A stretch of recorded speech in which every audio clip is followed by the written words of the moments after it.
Welcome to the eastern banks of the Mississippi River, Sauget, Illinois, as the Evansville Otters prepare to match up against their West Division rivals, the Gateway Grizzlies, at GCS Credit Union Ballpark for the rubber match of a weekend series between the Evansville Otters and Gateway Grizzlies. My name is Ryan Brown, joined to my right by one Mr. Zane Cloudfelter. And Zane, last night, the Otters were able to take a 3-1 victory from the Grizzlies to even the series thanks to some heroics on the mound from Braden Scott. Yeah, the Indiana Hoosier, he pitched extremely well for the Evansville Otters and now putting his team in a position to win this series here tonight. And it's very important. We're getting closer and closer to the month of August, and that's really when the playoff push begins in the Frontier League. And so for Braden Scott to pitch the way that he did, showing what he did in Big Ten play earlier this spring, that was very big, not only for the Otters, but for Braden's confidence as well. And has given the Otters the opportunity to have a winning road trip. This ball game coming up here with a 5:45 first pitch concludes a 6-game road trip. The Otters took 2 of 3 from the Windy City Thunderbolts in Crestwood, Illinois. And tonight, an opportunity to take 2 of 3 from the Gateway Grizzlies. You're listening to the Evansville Otters pregame show on the Otters Digital Network on YouTube Live. We'll preview tonight's action before also giving you a recap of what went down last night in the Otters' 3-1 victory and get a chance to hear from last night's hero, Braden Scott. That, lineups, and more, all coming up on the Evansville Otters pregame show on the Otters Digital Network on YouTube Live. We'll return right after this. CenterPoint Energy's newest generation of safe, efficient energy includes capturing and harnessing the natural power of pure sunshine. We are increasing solar in our balanced and reliable energy mix as we power our region with more clean, renewable energy. We're bringing a little piece of the sun to every home and business while reducing carbon emissions and helping create a cleaner environment. It's just a little something for your smart energy future.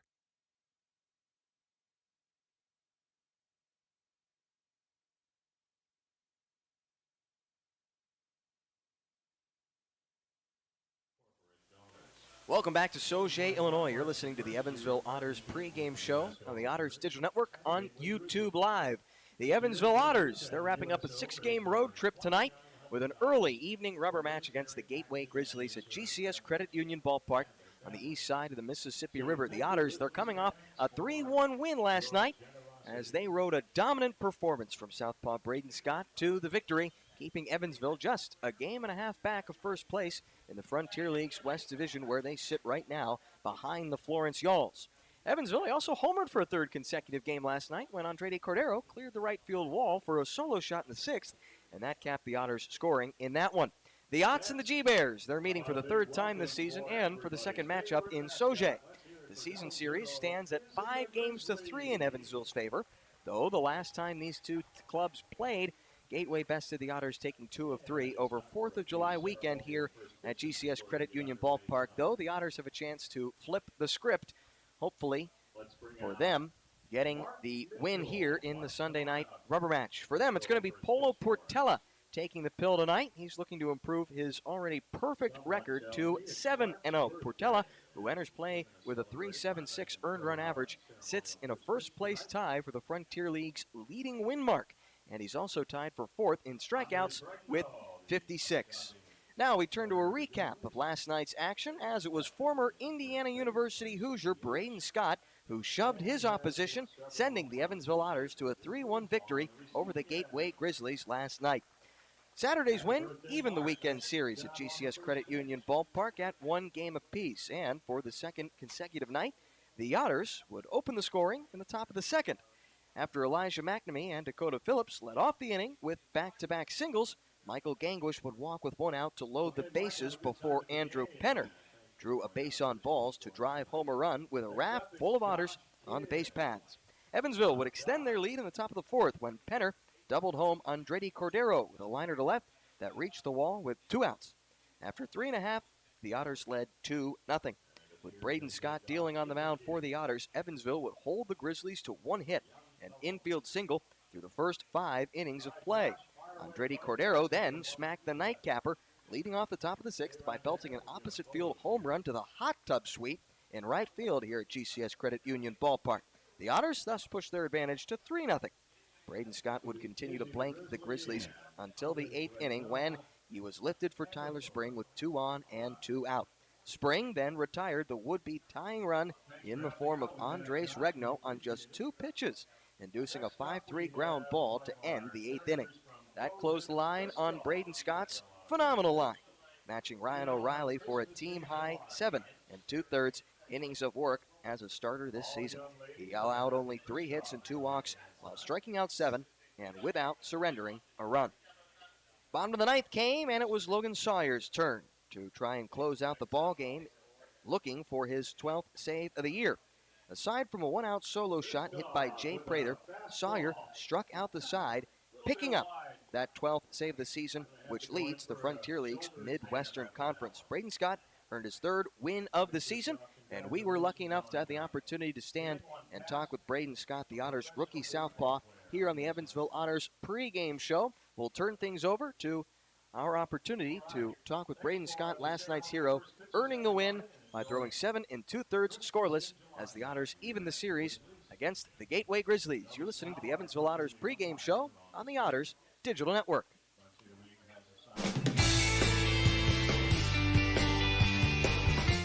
Welcome to the Otters Digital Network, having an opportunity here at Gateway to talk with Braden Scott, who last night was dominant, going 7 2/3. That matches a club high for starters by blanking the Gateway Grizzlies through that 7 2/3. Just 3 hits allowed, one of those an infield single. Braden, how did it feel to be out on the mound and being able to shove when your team really needed you to? It was really good. This past week I've been, working a lot on, mechanically just being ready to go out from the jump and just being able to set the tone early. And that was what I really tried to do. In that first inning, I wanted to come in and just, foot on the gas pedal, just show them that I'm going to press the whole time. And my defense was great behind me. Offense played a really good game too. So, all in all, it was a really complete game by the team. It was nice. Anything that you, in that start, were thinking, man, this pitch feels really good? Was there anything that stood out to you as part of the game plan that you think contributed to that success? Yeah, definitely. Me and Max talked before the game, and I talked with Mike too, and it was like, let's get inside. Let's pressure him inside with the fastball, and then let's really get the slider going. And honestly, the whole night was 2 pitches. I threw the majority fastball, slider. Threw maybe 4 or 5 cutters, but for the most part it was just setting the tone early in with the fastball, lefty or righty, and then really applying the pressure late in count with the slider. Throwing those fastballs inside to some big hitters that the Gateway Grizzlies can offer. Your first season going up against pro ball competition, do you kind of feel that you have something of a bulldog mentality maybe going out there? Because I'm not sure if every rookie out there would feel as confident being able to go to that pitches, and it really worked out for you last night. Yeah. It's just trusting the work that you put in throughout the week. That's the biggest thing. That I tried to tell a lot of our younger guys at school. Is like you just got to trust whatever you can do in that week. Get your work week in, and then the time you get on the mound, it's go time. And yeah, like being a bulldog on the mound, going out there and not being scared to go to guys who in a ballpark like this can flick a ball out. So it's like, you really got to be sharp. You got to be ready to go from the jump, and yeah, just be a bulldog. Just get after it. With that preparation, it's a little bit of a different makeup to a professional season than getting to play in college. I'm curious, Braden, can you also speak to this rookie rotation that the Otters are using right now? All 5 arms in that rotation are in their first pro ball season. What stands out to you as something that I'm sure is a badge of honor to be able to compete on that mound and for all 5 of you, your first pro ball season? It's awesome. I feel like our whole pitching staff in a total has been very close, but us starters, it's nice to go through a start and then be able to go back to a guy like Polo or Tim or Gossman or Ryan and just kind of be like, hey, what'd you see? And you're able to work things out, able to ask questions to each other and just kind of figure out like, hey, this was working, like how did this look? And, like you said, it's all of our first season, so, we're just trying to help each other any way we can so that, we set ourselves up for success and we can help, push into the playoffs. So excellent stuff from Sauget, Illinois. Thank you so much to Braden Scott, and we'll be right back on the Otters Digital Network.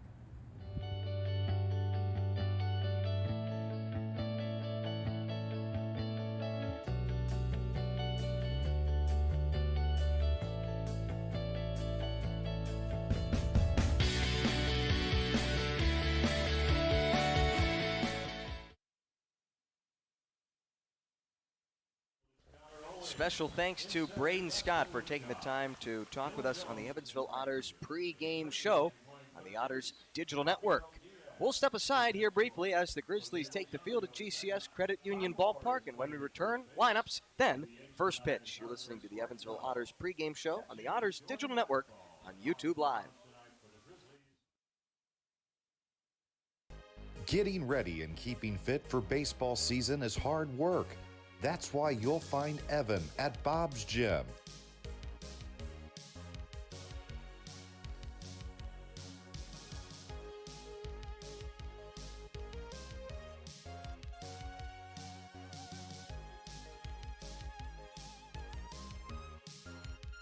Getting fit, having fun, being an Otter.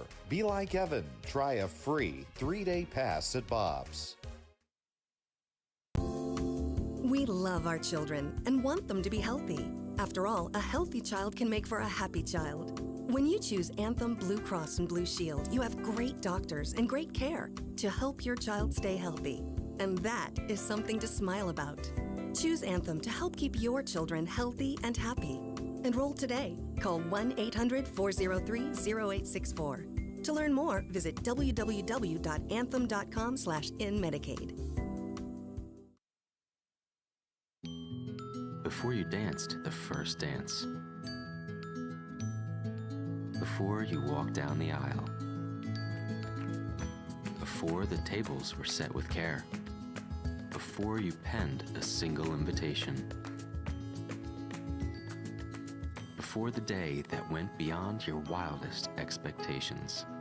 There was the little green box from Brinker's Jewelers for befores and happily ever afters.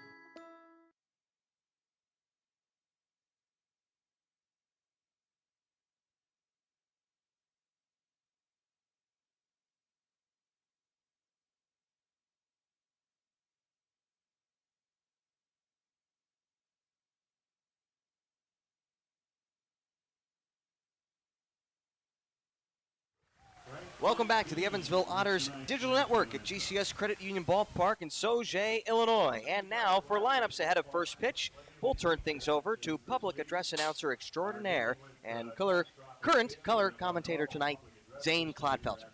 Thanks, Ryan. The West Division, Florence is in first place. They're 34-19. Evansville 2 games back at 31-20. Their lineup in center field, leading off, number 6, Miles Gordon. Batting second at shortstop, number 2, Andy DeJesus. Batting third in right field, number 9, Elijah McNamee. Batting fourth at first base, number 12, Riley Crane. Batting fifth, the designated hitter, number 45, J.R. Davis. Batting sixth and catching, number 7, Dakota Phillips. Batting seventh at third base, number 26, Andretti Cordero. Batting eighth at second, number 17, Andrew Penner. And batting ninth in left field, number 13, Christopher Pujols, with right-handed pitcher, number 20, Paulo Portela, on the mound for Evansville. Gateway, they're 11 and a half games back of Florence, 9.5 back of Evansville in the standings in the West. Their lineup at 22-30, with Ty Moore, number 44, leading off at first base. Batting second at third, number 2, Jay Prather. Batting third, the designated hitter, number 24, Andres Regno. Batting fourth in center field, number 12, Dustin Woodcock. Batting fifth at shortstop, number 1, Abdiel Diaz. Batting sixth at second base, number 11, Jose Rosario. Batting seventh in left field, number 9, Connor Owings. Batting eighth and catching, number 22, Jordan Rathbone. Batting ninth in right field, number 4, Dylan Jones. And Ryan on the mound for the Gateway Grizzlies, right-handed pitcher, number 5, Jorge Tavares. Thank you, Zane. We're about ready for baseball here at GCS Credit Union Ballpark as catcher Jordan Rathbone has just thrown down to second. Miles Gordon strolls toward home. Otters going up against the Gateway Grizzlies. Rubber match of a 3-game series and an opportunity to win 2 series in a row, which is a little bit different. The Otters, don't want to say they stumbled, but weren't playing as hot a baseball as they had been just as recently, mid-month of June. First pitch. This is up and away to Gordon. Game time officially 5:45, 88 degrees and cloudy on the east side of St. Louis. Jorge Tavares with the wind and the 1-0. Goes to the fastball, gets a called strike on the outside part of the plate, says home plate umpire Mike Weinstein. Matt Schofield over at first, and down the line at third, Kevin Wilkie. Tavares, the Loma de Cabrera native, fires a 1-1 that is grounded foul of first. Tavares comes in with a 3-3 record, .564 earned run average, 51 innings of work, 41 strikeouts, 64 hits allowed, and 14 walks. Now the 2-strike pitch to Gordon. That's off the plate, 2-2. And Tavares, he's a skinny guy out there. 5'10", 150 he's listed. He's looking for velo. He's got to get it with the whip action. Now the 2-2. A little bit of a different look there. The off-speed pitch gets Gordon looking for out number 1. Go ahead and give you another look at the defensive alignment for the Gateway Grizzlies. Just had lineups from Zane, but if you're looking to fill it in twice on your scorecard, Connor Owings that is out in left, Dustin Woodcock in center, Dylan Jones in right. Around the horn, it's Jay Prather, Abiel Diaz, Jose Rosario, and Ty Moore. Now catching Tavares is Jordan Rathbone. First pitch to Andy DeJesus, misses out, 1-0. And for Tavares, a really important thing for him to have a fast start. He went nearly a month without getting a winning decision for Gateway earlier this year. Snapped that on July 21st, going 5 innings in a victory over Lake Erie. 1-0 is a ground ball to the second baseman, Jose Rosario. He saw a lot of action last night, and he's ready for the first ground ball he gets tonight. He tosses onto the first baseman, Ty Moore. Quickly, 2 are down in the top of the first. It's not like all the games that he then started for Gateway they lost, but still, you know, as a starting pitcher, you take pride in, you know, putting your team in position to win, and in a lot of those contests there late in June for Gateway, he wasn't doing that for the Grizzlies. He'll be looking for 1-2-3, top of the first. Standing in his way, the big bat of Elijah McNamee. First pitch, and he rips it to short. A little bobble perhaps by Diaz as he gathers it in, but the throw on is good to get McNamee by a couple of steps. 3 up, 3 down for Jorge Tavares. Evansville nothing. G-Bears coming to bat at GCS Credit Union Ballpark in Gateway. You're listening to the Otters Digital Network on YouTube Live. You live by what's right. It's part of who you are and what drives you to always do more, to give more. At Old National, we get it. We're the bank built on integrity and community. The bank named the world's most ethical company for the last 10 years. The bank that focuses on your financial goals every day. Because your success is everything. And that's why we're here. You live by what's right. And at Old National, we bank by it. Find us at oldnational.com/locations. Member FDIC.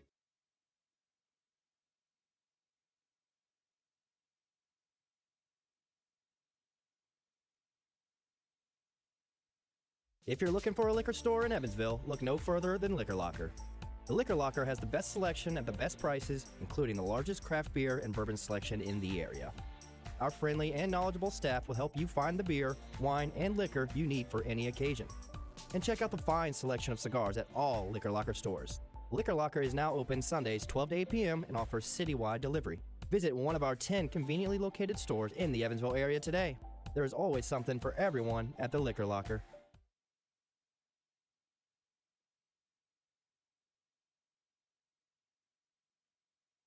Fix up your home with Heritage. Our home improvement financing options can help you change your home now and pay for it over time. Upgrade your home. Make home repairs. Remodel a kitchen. Build a new deck. Add a new room. Remodel your bath. Update appliances. Whether it's a small weekend project or a large renovation, Heritage Federal Credit Union can help you finance your improvements today. Fix up your home with Heritage.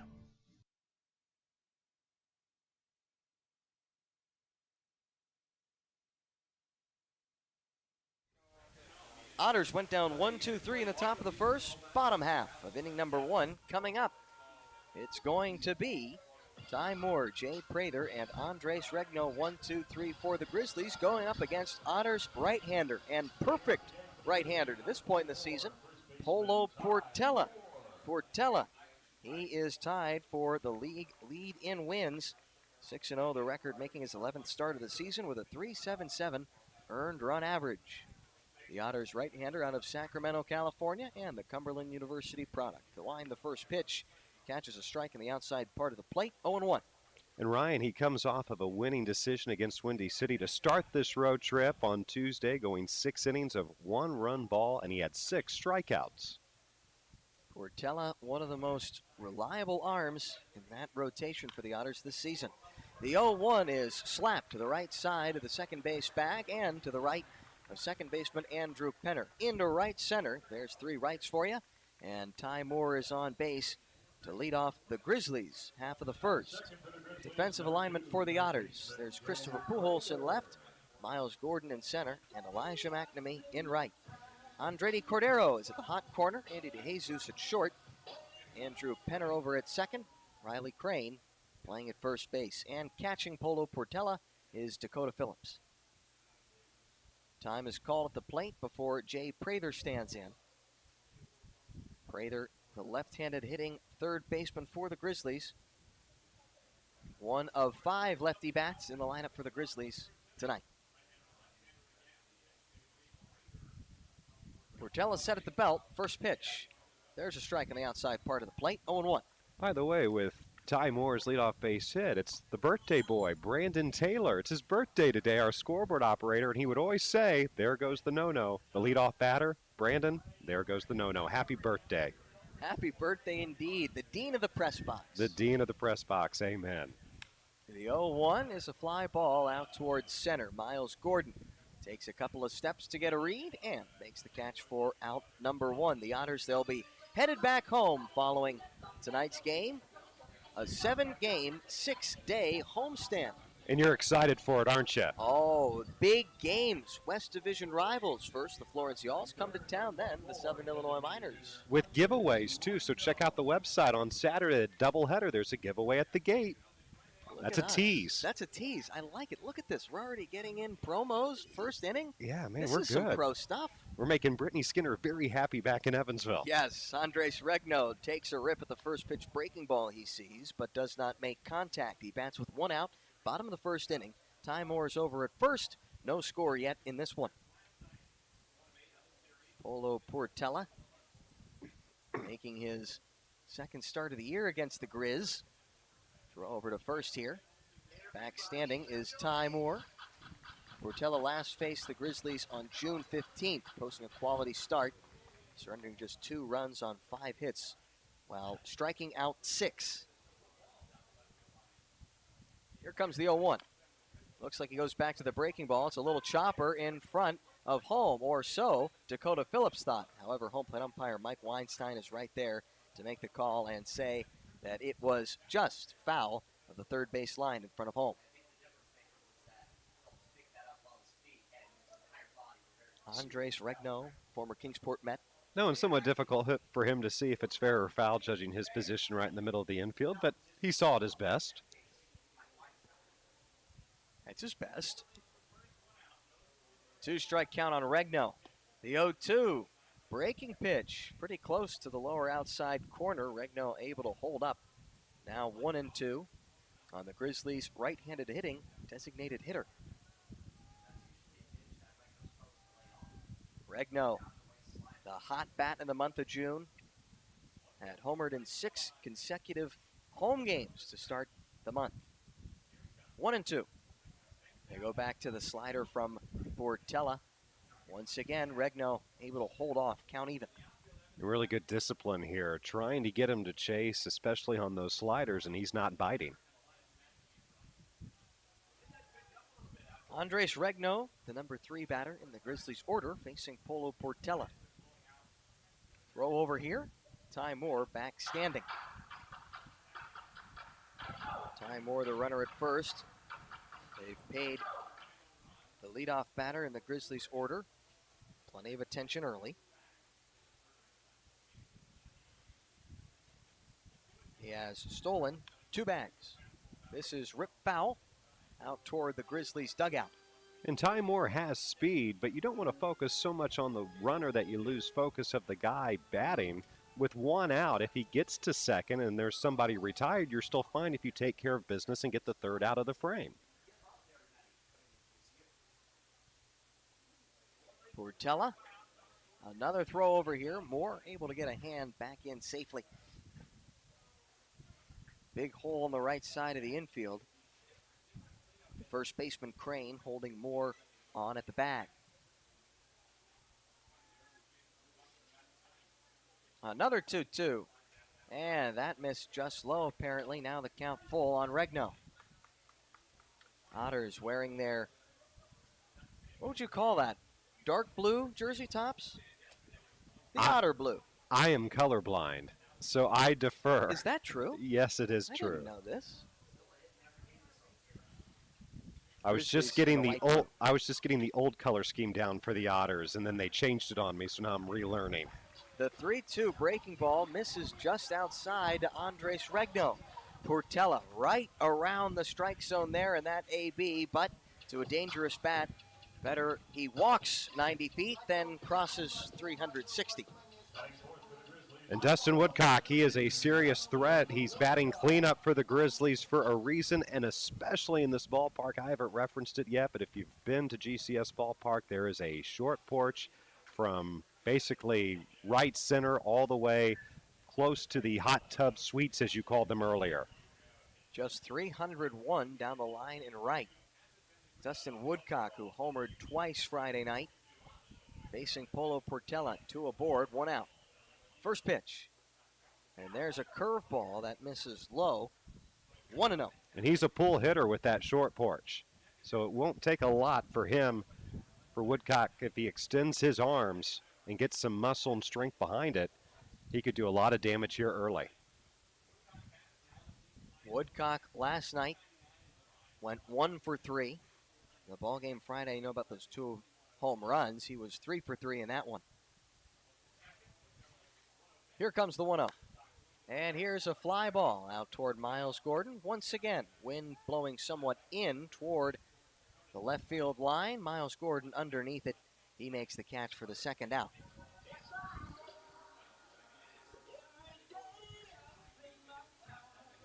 Some overcast skies have rolled in from America's West to America's Midwest, I guess you could somewhat call it, right at the gateway. Do you count Missouri, though, as a Midwest state? I do, even though I think I normally would, but you always say it's the gateway to America's West. So if you think about it, like everything else to the to the west of the Mississippi River, we should just be calling, it's the West. Maybe it's the world's largest gate where the entire state of Missouri is the gateway. Then once you hit Kansas, then you are in the West, and you have to defend for yourself. First pitch to Abdiel Diaz, the ambidextrously batting captain of the infield. Misses outside, 1-0. What is Missouri? Oklahoma's the show-me state. What is Missouri? Or is Missouri the show-me state? I thought Missouri was the show-me state. Missouri is the show-me state. Yeah. Second guess myself. You shouldn't do that. The 1-0 on the outside is called a strike 1-1. And I don't know what Oklahoma's state motto is. I've never been there. They've got to be the Sooner State, you'd think, right? That's a total guess. I don't know. Don't let Indiana fool you. No, Indiana's obviously the Hoosier state because the Indiana Hoosiers, but that's a good question. We'll have to look that up in between breaks. The 1-1. There's a cut and a miss from Abdiel Diaz, 1-2. And we know where the Sooner State's trying to play college football in a couple of years with all the recent news. They're trying to play down and south in the SEC. So they don't even think they're part of the West. They think they're part of, apparently, the Deep South. And so does Missouri because they're in the SEC and they're in Missouri. So 2 on, 2 out. Now a 1-2 count on Diaz. The pitch is fouled off to the left, out of play. Diaz, last night, going up against Braden Scott.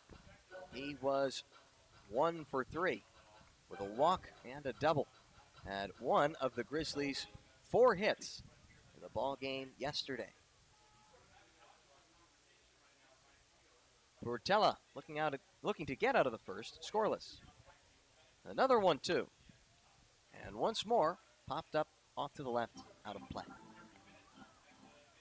that overhead foul ball Brought to you by Heads Construction. Choose the best, Ryan, and never regret it. We'll give him 1. I hope there's a nickel in that for me at least. Talk with Joel. I think it's his account. Okay. That's good. Moore off second, Regno off first. 2 out. The 1-2. And that misses low and away on Diaz. The off-speed pitch, they can't get Diaz to bite. So they'll do it again. Ty Moore reached the leadoff base hit. Andres Regno walked with 1 out. Fly ball to center from Dustin Woodcock has us right where we are in a scoreless ball game in the bottom of the first. 2-2. And here is a pop to the left side. Andy DeJesus out in shallow left, gets a read, and he makes the catch for the final out of the inning. We've played 1, 0-0 our score at GCS Credit Union Ballpark. You're listening to the Otters Digital Network on YouTube Live.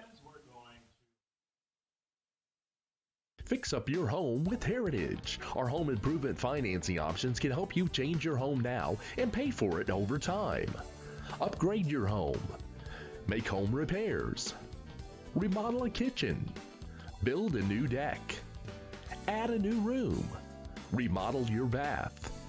Update appliances. Whether it's a small weekend project or a large renovation, Heritage Federal Credit Union can help you finance your improvements today. Fix up your home with Heritage.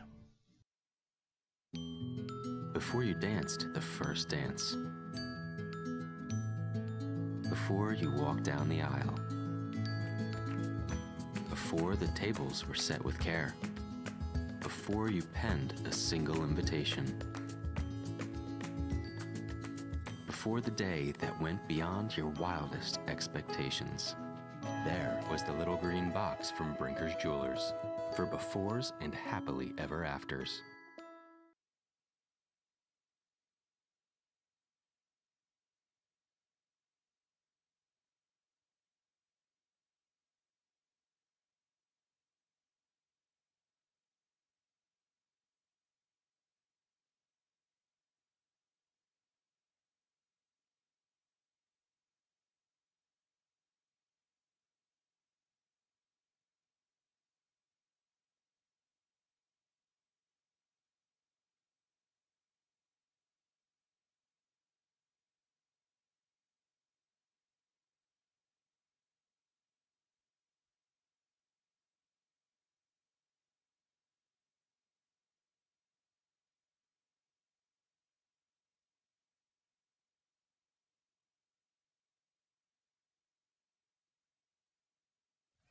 Leading off the top of the second inning, the big bat of Riley Crane. Hit a grand slam back on Friday night. Faces Jorge Tavares in the top of the second inning, scoreless. First pitch from Tavares, misses outside, 1-0 on the Otters' first baseman and former Washburn University Ichabod Riley Crane. Tavares, the wind, the 1-0 this time, is hit into the shifted infield on the right side. Charging in is Rosario, the second baseman. He throws on to first, 1 out, as the Otters have now had their first 4 retired by Jorge Tavares. Our crack statistician, Alex, tells us it is the Sooner State for Oklahoma. And by the way, you're a Pennsylvania native, so what is Pennsylvania's moniker? They are the Keystone State, but if you're from there, do you know what you are? What? You're not well, you could be a Keystoner, that would work. But you are a Quaker. Gotcha. That makes sense. I'm a Hoosier. Quaker meet Hoosier. What a team. What a team. What a First team. pitch to J.R. Davis, misses inside, 1-0. Davis found himself in the number 5 spot today. The 1-0, breaking ball, misses in. He swapped places with Elijah McNamee, who hit third in the top of the first. It is by no means a demotion, but with Elijah McNamee's hot bat, you take a look at the matchup numbers and the situational statistics, as the 2-0 is in there for a strike, 2-1. Davis, he is a phenomenal hitter with guys on base, and facing tough pitching, it was the top of the Otters order that they decided as the ground ball to the hot corner. Jay Prather has to have it a step back, tosses on to first for the second out.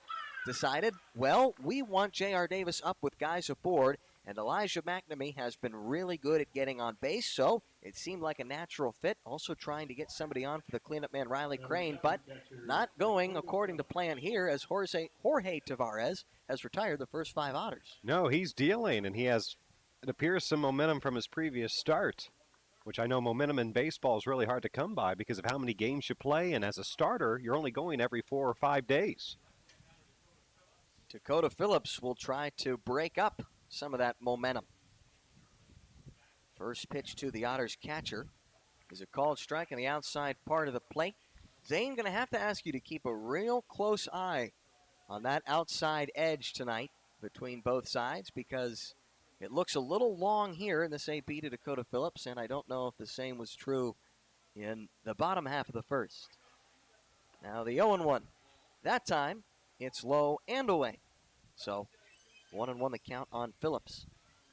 I'm all for an expanded strike zone, Ryan. I think a lot of people in baseball are. The only thing everyone asks is consistency for both teams on both sides of the plate. Bingo. Breaking ball from Tavares. Induces a swing and miss from Dakota Phillips. Tavares, he last faced the Otters back on July 2nd here at Gateway. It was a brief outing for him. A genuine rout, 2 innings, 7 runs on 8 hits, and a couple of walks. It's a different Tavares that we've seen through the first 5 batters tonight as the 1-2 misses low and away.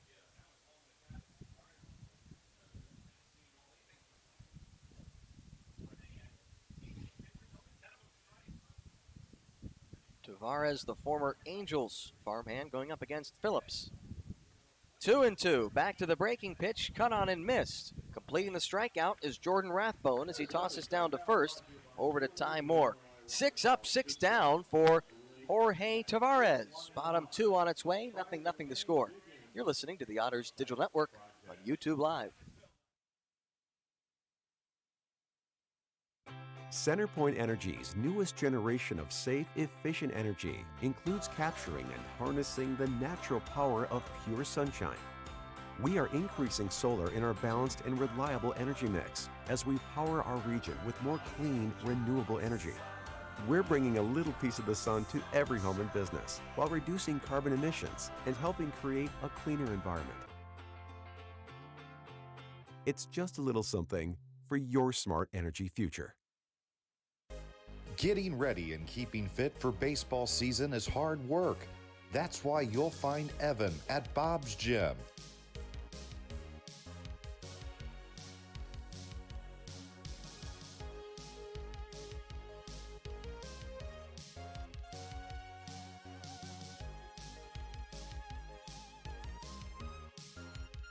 Getting fit, having fun, being an Otter. Be like Evan. Try a free 3-day pass at Bob's.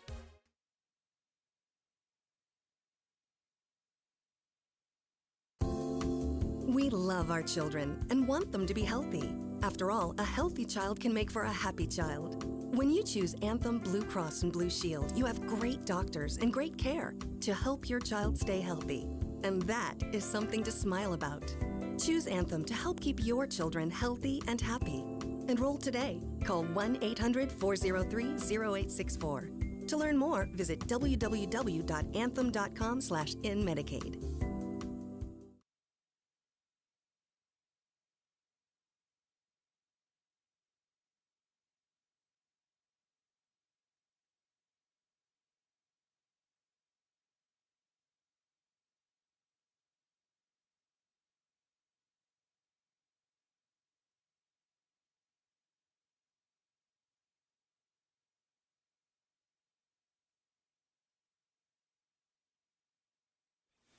Polo Portela was able to get out of a little first inning jam, leaving 2 aboard in the bottom of the first. He faces Jose Rosario here in the Grizzlies half of inning number 2. First pitch to Jose Rosario is a called strike. Rosario, Owings, and Rathbone 6, 7, 8 for the G-Bears. Portela shakes off a sign, gets the one he wants. The wind, the kick, the deal, the 0-1, and just able to foul it off is Jose Rosario, the right-handed hitting second baseman for the Grizzlies. Rosario swinging for I-255 on that one. Yeah. The bypass that conveniently takes you from I-64 if you're coming from Evansville to GCS Ballpark. That would be a shot past the left field wall. The 0-2 breaking pitch is taken right out into center field. A nice piece of hitting from Jose Rosario. Leads off the bottom half of the second with the single. And upping that .230 batting average that he came into with. Rosario was 0 for 4 last night. He had reached first via an error in the second inning in that one. Now Connor Owings will bat. Left-handed hitting left fielder, man aboard, nobody out. Zip, zip the score in the bottom of the second inning. Portela once again working out of the stretch. Here's the first pitch to Owings. It misses just off the plate, 1-0. And he's batting under the Mendoza line. Just 186. 3 homers and 12 RBIs. And Preston Linebach will tell you the Mendoza line is actually greater than 200. Everyone thinks it's a 200. That's the Mendoza line. He actually batted, apparently, according to Preston. We'll have to check him on it, like 210. So that's the technical Mendoza line per Preston Linebach. Wow. I'm just the messenger. He's really onto something there. He is. Over, diving back safely is Rosario. Owings is 1 for 8 in the series. He went 0 for 4 last night. 1-0. Fouled back to the netting. 1-1. Barry Mendoza, former National League second baseman. Known for his stellar defense, but the less than stellar bat.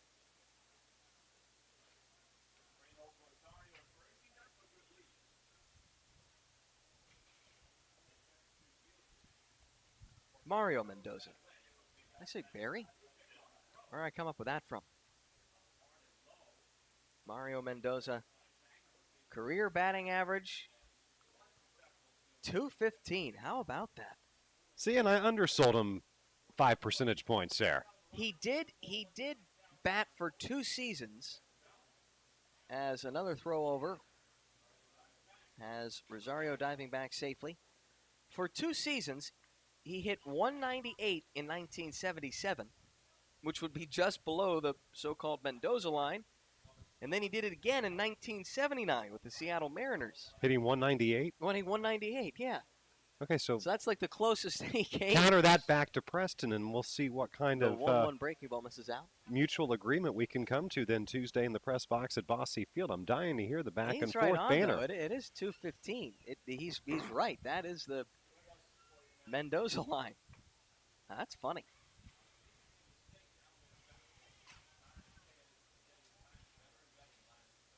The 2-1 is popped up back and out of play. But if you use 200 as like a pseudo, how about this? This lands right onto the tarpaulin in front of the press box. Did you bring a glove? I didn't. I have a glove in the trunk now, wait, of my you Jeep. brought a glove and you didn't bring it. No, it's... I mean, you've got a glove with you when you drove over here and you didn't bring it. Yeah, because it's just sitting... Oh, boy. That might be a worse sin. You should always have a glove when you come to a ballpark. I mean, I'm guilty of that as well. But I'm 31. I thought that was more of a kid's thing. It doesn't matter. Any age. Unless you're prepared to catch it with your bare hand. Well, no, I'll duck. Well, then you need a glove. Yeah, that's not negotiable. You got to be aware of your surroundings at the ballpark. I'm always aware if the person behind me isn't paying attention and I duck out of the way and it hits them, to each their own. 2-2 misses in to Connor Owings. That's good. That part's good. I'm with you there, but again, if you're not ready to catch it barehanded. I think we're good here at GCS Ballpark, though, because we have nets extended yeah. the way We got down no here, shot both over here. sides. Yep, no chance. Fully protected.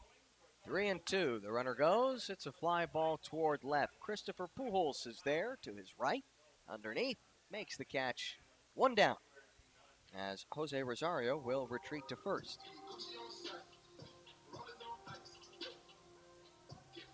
Grizzlies are being patient here with Polo Portela and really making him earn it. An early in the night. You're trying to save the bullpen if you can. If you're Evansville, you have an off day tomorrow with a long homestand coming up. But with these temperatures and the heat and humidity, be curious to watch Polo here and see how long he can withstand a longer pace game. Portella looks down, throw over to first, and a bang play at the bag. Riley Crane had applied the tag right onto the numbers of Jose Rosario's jersey, but according to first base umpire Matt Schofert, he's able to get a hand back in there. First pitch now, and it's a liner right back up the middle into center field. Runners at first and second, one out in the bottom of the second. Jordan Rathbone, who hit his first pro ball home run Friday night. It was a 3-run shot that at the time gave the Grizzlies a 3-1 lead in the bottom of the second. He is now aboard at first base. And Dakota Phillips, the catcher, saying a couple of words and walking out to the mound to Polo Portella, probably trying to say, hey, get the next batter. And also maybe they're changing up the signs here now that you have a runner in scoring position at second base who can clearly see the fingers that Dakota's putting down. It might be a good time to change up those signs here with how hard Gateway has hit Polo here early in this game. Excellent pickup. Here comes Dylan Jones. One out. Runners at first and second. Left-handed hitting right fielder. And here is a high fly ball out toward the corner and right. McNamee over, and he runs out of room. I'll tell you, Ryan, off the bat, I thought for sure that's going to be a foul ball, but it inched awfully close to that foul pole down that right field line there. I was with you. I thought there was a chance it might stay in play for McNamee. If you've looked, wind pattern has changed about 180 degrees. It was blowing in from right center field, now blowing out towards straightaway center. I love Midwest weather. The 0-1 misses out, 1-1. What is that? Does that herald some changing weather fortunes if the wind is flipping around like that? I know. Could we be in for some tempestuous skies? Especially with the ballpark dimensions here. It's either the weather or the game's about to get crazy anyway. The 1-1. And here's a fly ball out towards center. Gordon going back, approaching the track. He makes the catch right there. And wisely, he will throw toward Andrew Penner at second base after he picks up the second out on the fly ball. Meanwhile, Jose Rosario advances to third. Runners at the corners, 2 out.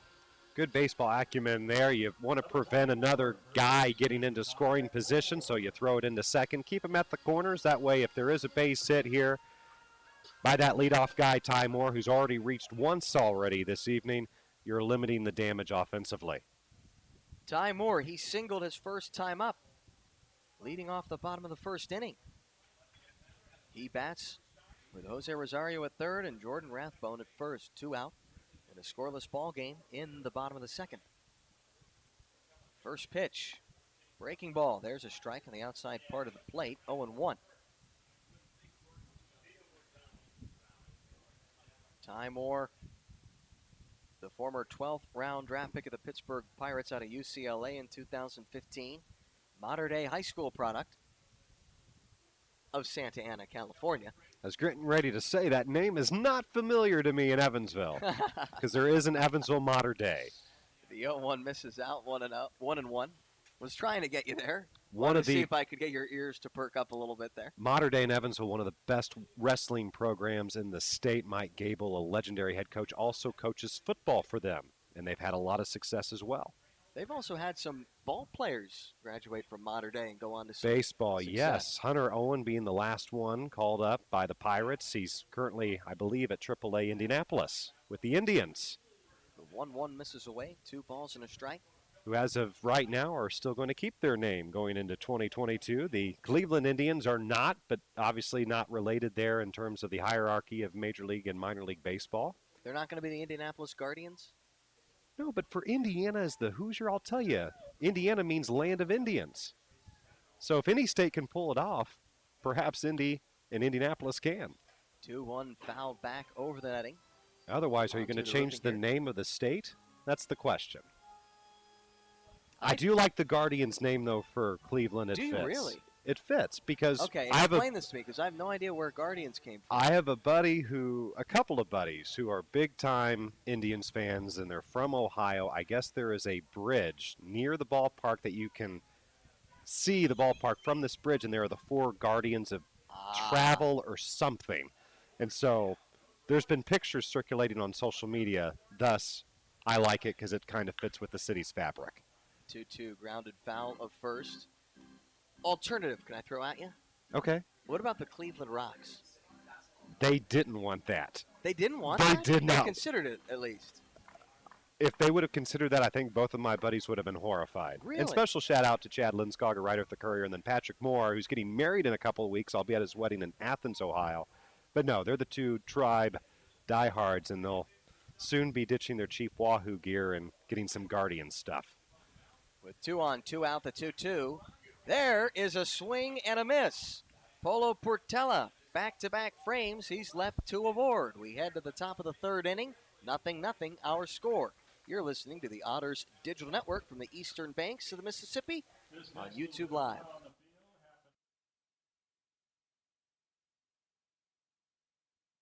CenterPoint Energy's newest generation of safe, efficient energy includes capturing and harnessing the natural power of pure sunshine. We are increasing solar in our balanced and reliable energy mix as we power our region with more clean, renewable energy.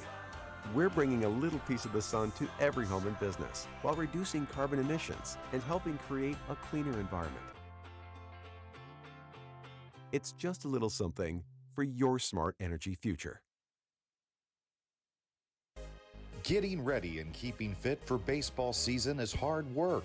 That's why you'll find Evan at Bob's Gym.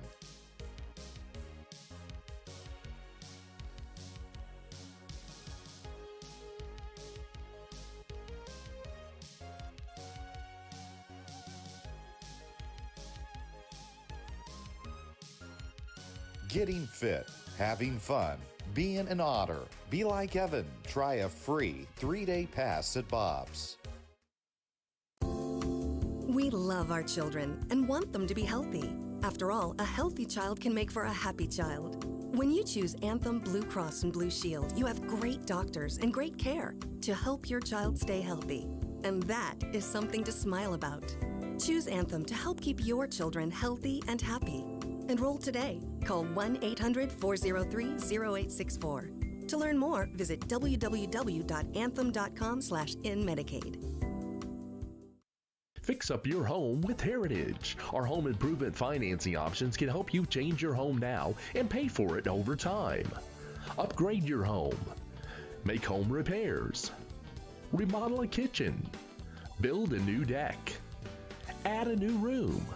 Remodel your bath. Update appliances. Whether it's a small weekend project or a large renovation, Heritage Federal Credit Union can help you finance your improvements today. Fix up your home with Heritage. Andretti Cordero bats in the top of the 3rd inning. First pitch to him is a called strikes his home plate umpire Mike Weinstein. Otters looking for their first base runner. Zip, zip the score. Here in Sauget, Illinois, Ryan Brown alongside Zane Clodfelter. And here's a little chopper towards short off the inside part of the bat. The throw from Abdiel Diaz on the run is good to get Cordero. Might have been a broken bat as well. 1 down in the top of the 3rd. Otters offense going pretty quickly. I did see earlier today, and I saw him earlier in the seating area, Matt Siegel, the brother of our hitting coach, Evansville's hitting coach, Bobby Siegel. He is here. He lives nearby in the St. Louis metropolitan area with his wife Jennifer and young kids. First pitch breaking ball misses out to Andrew Penner. It's always good to see Matt Siegel at the ballpark and know that he and his family come to Otters games not only here in the St. Louis Metro, but they make the trek to Bosse Field a couple times a year as well. 1-0. Fouling it off at the plate is Andrew Penner. Penner, who last night was 1 for 3 with a double. 2 runs driven in. He drove home the first run of the ball game with a bases-loaded walk in the Otters half of the 2nd. 1-1 misses up. Penner, the Frazier Park, California native, going up against Jorge Tavares. As the 2-1 breaking ball misses low and away from Loma de Cabrera.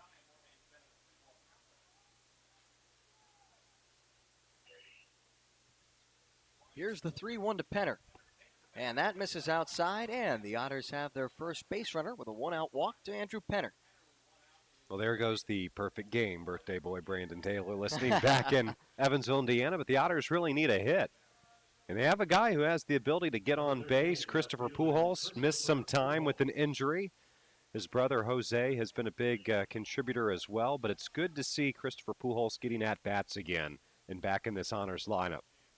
Christopher Pujols went 1 for 3 in his return to the Otters lineup this past Thursday. Throw over to first. Diving back without a tag is Penner. Went 1 for 3 with a walk, scored a run, stole a base. It was his first action since July 1st back at home against the Florence Yalls when Pujols broke his nose on a hard-hit ground ball that first hit off his glove, caught him right there in the schnoz, and then, well, the rest, he was kept out for a few weeks after having surgery on it. Now he's back in the lineup, looking to once again get back into the right-handed batter's box and contribute, as the first pitch to him is a called strike. Scary stuff. And Sarah Zirk, the trainer, she was out there with manager Andy McCauley for quite some time. We're playing the Sarah Zirk preferred walkout song, Everything's All Right. It wasn't for Christopher Pujols that day. 0-1 breaking ball is cut on and missed. And we just posted on our YouTube channel a great interview, if I do say so myself as the one conducting the interview, but we had Christopher and Jose Pujols together talking about their chance to play professional baseball with their brother, you know, as teammates, and really cool stuff. If you haven't seen it, check it out here after our broadcast. Make sure you do here on the Otters YouTube channel. You're listening to YouTube Live. It is on this page that you can go and find Otters TV interviews from coaches, staff, players, about everybody. So make sure you go ahead and subscribe to that YouTube page, like the videos, so you don't miss a single one. And subscribe. And subscribe. Subscribe, because if you subscribe, then every time we post a new interview, you get a notification and an email. How about that?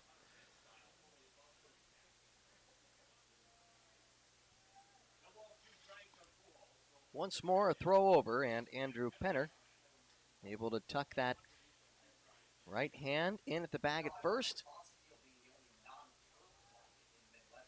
0-2 the count on Christopher Pujols. Here comes the 0-2, and that misses above the letters, 1-2.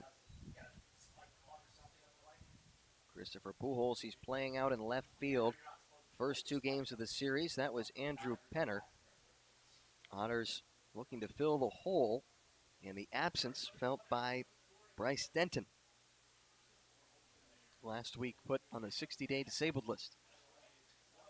1-2. Here's a ground ball to the right side. Might be perfectly placed, although Jose Rosario, man, he's got some kind of range. He's able to get all the way over from just playing in double play depth off the second base bag, range over to his left, pick up the baseball, and toss onto first to get Pujols by a step. Andrew Penner advances into scoring position. Miles Gordon will bat with Penner at second and 2 out. Smooth play there by Rosario. But again, you mentioned the leadoff batter now in Gordon, a runner in scoring position. Here's an opportunity for Evansville to break up the no-no here in the third and take an early lead. First pitch to Gordon, right at the knees, outside part of the plate, called a strike.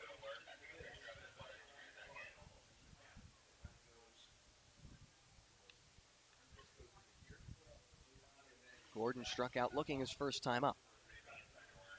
Here's the 0-1. That misses low. It's off the catcher Rathbone's shin guards. It bounces away to his left. He initially looked behind him toward the backstop, but the baseball wasn't over there, so Andrew Penner advances 90 feet to third with 2 out here in the top of the third inning. And Ryan, an observation. I typically come to GCS Ballpark at least once or twice a season. I feel like the teams have switched dugouts here. In the past, Evansville has been in the third base dugout. Now they're in first base here tonight. I just realized that. You're exactly right. First-year manager Cameron Roth wanted to change things up, so Makes there's sense. the difference. 1-1 breaking ball to Gordon. Swing and a miss for strike 2. Of course, their longtime manager, Phil Warren, is still in the organization. He kind of pulled a Brad Stevens, right, where he didn't want to manage anymore, or in Stevens' case, coach, and he took a VP job. Tavares set at the belt. With 2 out, the 1-2 to Gordon. And the curveball, swing and a miss. The pitch in the turf. Rathbone tosses on to first to complete the strikeout and goes to meet with Tavares by slapping him on the chest as they strand Andrew Penner at third with 2 out. Grizzlies half of the third inning coming up. You're listening to the Otters Digital Network on YouTube Live. 0-0 the score.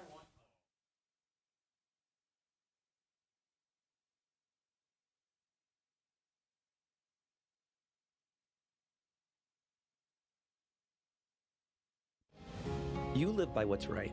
It's part of who you are and what drives you to always do more, to give more. At Old National, we get it. We're the bank built on integrity and community. The bank named a world's most ethical company for the last 10 years. The bank that focuses on your financial goals every day. Because your success is everything. And that's why we're here. You live by what's right. And at Old National, we bank by it. Find us at oldnational.com/locations. Member FDIC.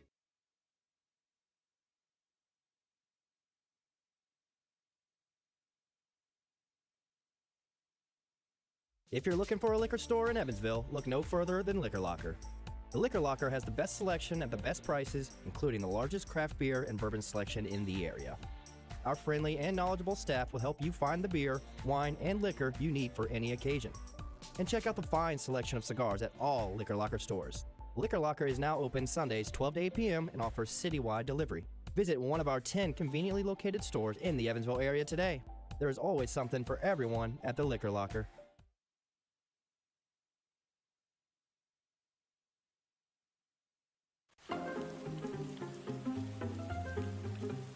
Cheer up, Evan. This rain will be out soon. You should download the 14 First Alert app and see for yourself.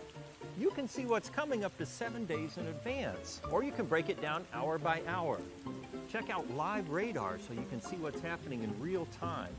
And you can watch 14 News live directly from the app. See, there's nothing to worry about. Stay in the game with the 14 First Alert app. Bottom of the third inning, Polo Portela looking for a 1-2-3. Faces Jay Prather, that is. In a scoreless ball game, first pitch misses outside, 1-0. Would you rather have Prather start batting the inning or leadoff man Ty Moore? We'll see what works best, because in one case you got the cleanup man stepping to the dish with no intrigue ahead of schedule as the 1-0 is fouled off to the left, and in the other, you've got to go against the prototypical leadoff batter. That was a really long excuse to try to work in the Prather rather punt. I liked it. I liked it a lot. Okay. Oh, sure. No, I'm a big fan of Ryan Brown broadcasting. The 1-1 is a called strike on the outside part of the plate, 1-2. I'll be honest, half the stuff that you say, Ryan is very knowledgeable about a lot of things. A lot of it goes over my head. And I'm a man, and I can admit that. Yeah, very knowledgeable about the Prather pun. Takes a lot of brain power for me to come up with that one. That's might be the John Sterling School of Broadcasting. But I'm here like a good Glaber. Torres is there. Sorry, go ahead. Oh, my goodness. See, too bad Bob Davis of the Frontier League and umpire isn't umpiring, because then I could have thrown that back because he's a State Farm insurance agent. Oh, really? In Evansville. We should have just said that he was. The 1-2 is fouled off to the left yeah, and out of play. His office is just a couple blocks away from the University of Evansville campus. And I referee basketball games with Robert Davis, or as I call him, Bob, saved in my phone. Friends in high places. Jay Prather, he flied out to center his first time up. Now a 1-2 count. Facing the Otters right-hander Portela. The 1-2. Swing and a miss for strike 3. That is the second strikeout for Portela, back-to-back. Going back to the bottom of the second. Yep. And importantly, the first leadoff batter Portela has been able to retire tonight. You say friends in high places. If Bob was a good enough friend, some of the games he's home plate umpired, and I rib him a little bit whenever I see him out and about. We did some summer ball together. I'm like, hey, expand that strike zone for me. Expand that strike zone. He sometimes doesn't like to listen, but hey, To each his own. He's good enough to umpire not only in the Frontier League, but Division I baseball in the Big East, and does USI and the GLVC as well. One of the better umpires in the league, and one of my favorites, in all honesty. It's always good to see him at the ballpark. Andres Regno, breaking ball to him, is a called strike. We'll call it belt high on the curveball from Polo Portela. Regno walked in his first plate appearance. Regno, the former teammate of Christopher Pujols. The 0-1, they go right back to that breaking pitch, and Regno swings through it again. It seems to be part of the modus operandi for the Otters right now. A steady diet of breaking pitches for Andres Regno. The only thing is, don't make a mistake on a breaking pitch, because then you leave it up, and then it's on I-255. And following that advice, Portela went with the breaking ball, and if you're going to miss down, which is what he did, as the ball bounces in the turf, 1-2 on the Grizzlies' designated hitter, Regno. And sometimes if you have an aggressive batter, as a result, you can see his best golf swing. I bet you Regno could hit a few long drives. 1-2, swing and a miss, and Portela, a little stumble off the mound as he records his third strikeout in a row, and his third of the ball game. 2 down in the bottom of the third. And it was a really good finish, if that was a golf swing by Regno. Held his form, had his toe pivoted into the grass. Phil Mickelson couldn't have done it any better. The Grizzlies, after they swept the competition here during the week, they will have an off day tomorrow before they travel to Southern Illinois this coming week, so maybe he's thinking about a tee time he's scheduled for tomorrow. At the putt-putt course at Rentwood Park. Right. Dustin Woodcock, first pitch to him, misses in. Approaching the belt, Polo Portela, Cumberland University man.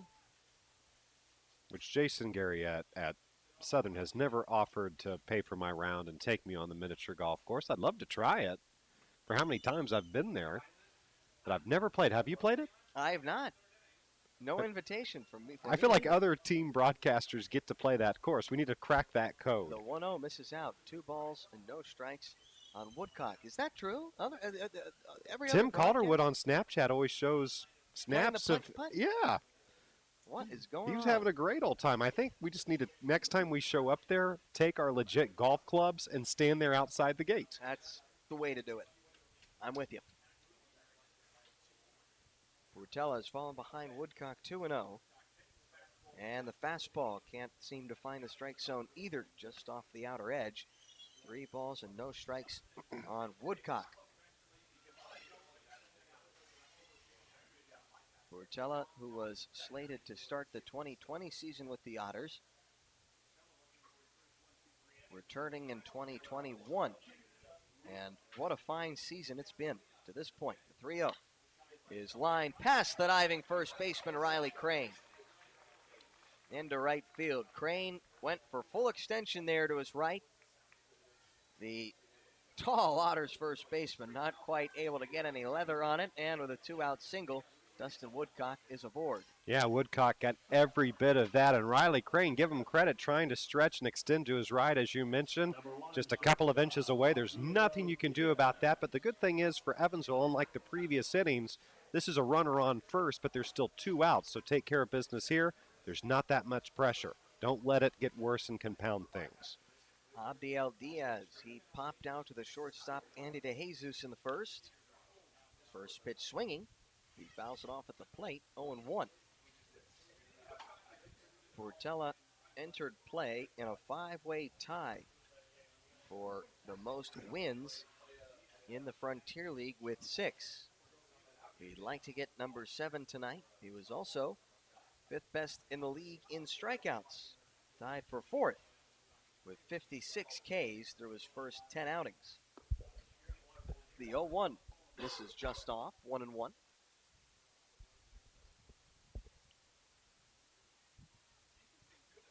Abdiel Diaz, the slick fielding shortstop, at the plate here with 1 man aboard and 2 out. 1-1, runs inside.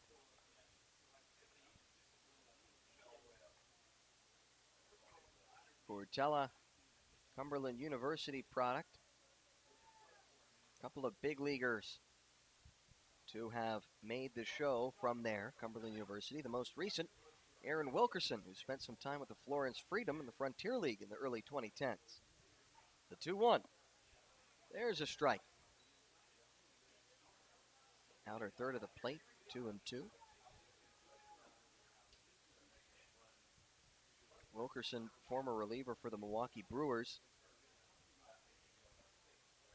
Pitched in Florence back in 2013 out of Cumberland University. Wouldn't Polo Portela like to follow his path? 2-2, swing and a miss. Striking out the side is Polo Portela in the bottom of the third, working around the 2-out base hit by Dustin Woodcock. He's through 3 scoreless, and we have no score heading into the top of the fourth. Taking over matters for the middle third on play-by-play, Zane Clodfelter when in return on the Otters Digital Network on YouTube Live.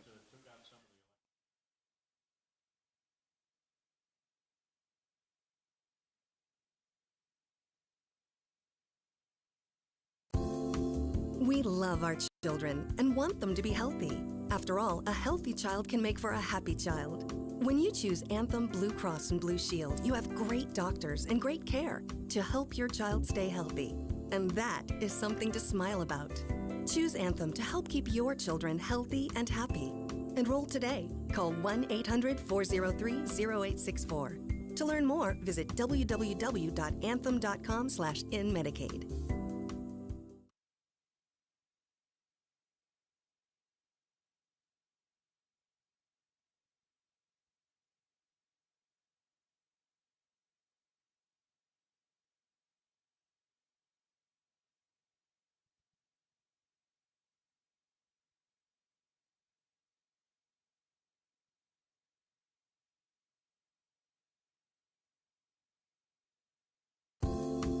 We love our children and want them to be healthy.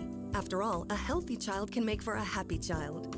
When you choose Anthem Blue Cross and Blue Shield, you have great doctors and great care to help your child stay healthy. And that is something to smile about. Choose Anthem to help keep your children healthy and happy. Enroll today. Call 1-800-403-0864. To learn more, visit www.anthem.com/inmedicaid.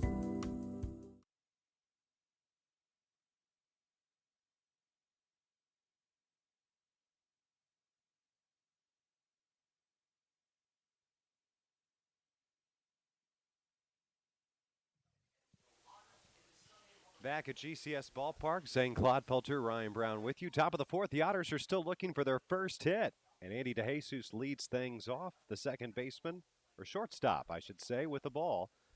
And he works ahead the count 1-0. DeJesus, McNamee, and Crane due up here in the fourth inning. If anybody reaches, that'll be J.R. Davis. A 1-0 pitch from Tavares. In there, a called strike.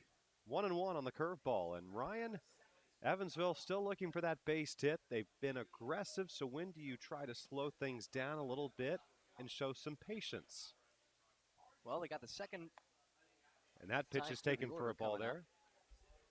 So hopefully it's this second time around that maybe you almost, I don't want to say you want them to be more aggressive. It's certainly not the case, but you're hoping that it's this time through the order, having seen Tavares' full arsenal, now they can really pick out the pitches they want to jump on.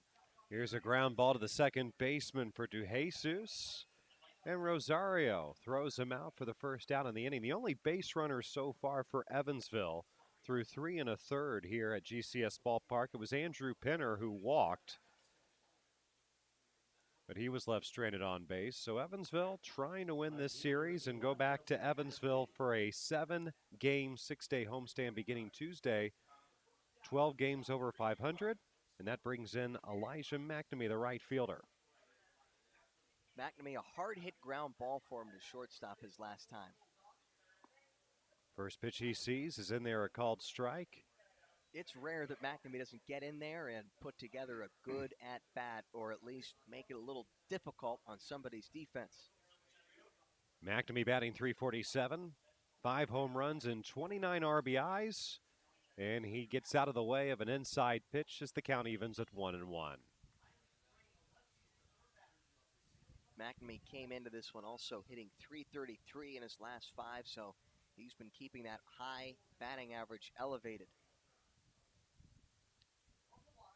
The next pitch from Tavares, and that's fouled down the third base line. And by now you have enough of a sample size, and Elijah McNamee has enough of a resume where if you have a slump or two, the batting average is protected. So for him, maintaining that batting average and even improving it is very big for him, as perhaps trying to catch eyes from affiliated baseball and get a free agent signing. And a ground ball to the third baseman. It is fair. And a nice throw there made at third by Prather over to Ty Moore at first to retire McNamee. Very impressive considering how deep that was down the line, Ryan. And Prather, how about the not so prototypical size of the third baseman tonight for the Gateway Grizzlies?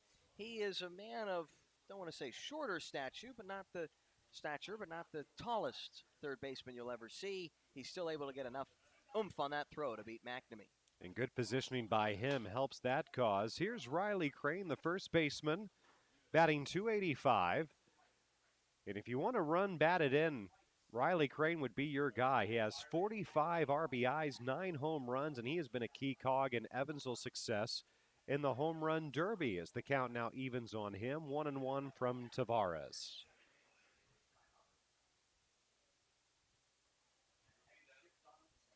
Riley Crane with previous Frontier League experience with Windy City and Joliet, now with Evansville. And that pitch misses inside, 2-1.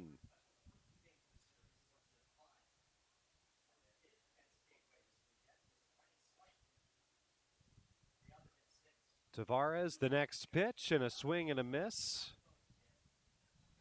And the count evens at 2-2. Tavares has thrown a lot of balls here. He's thrown 27 strikes, 19 balls, but the key thing is he's gotten a lot of quick outs and he hasn't had to work deep into the counts.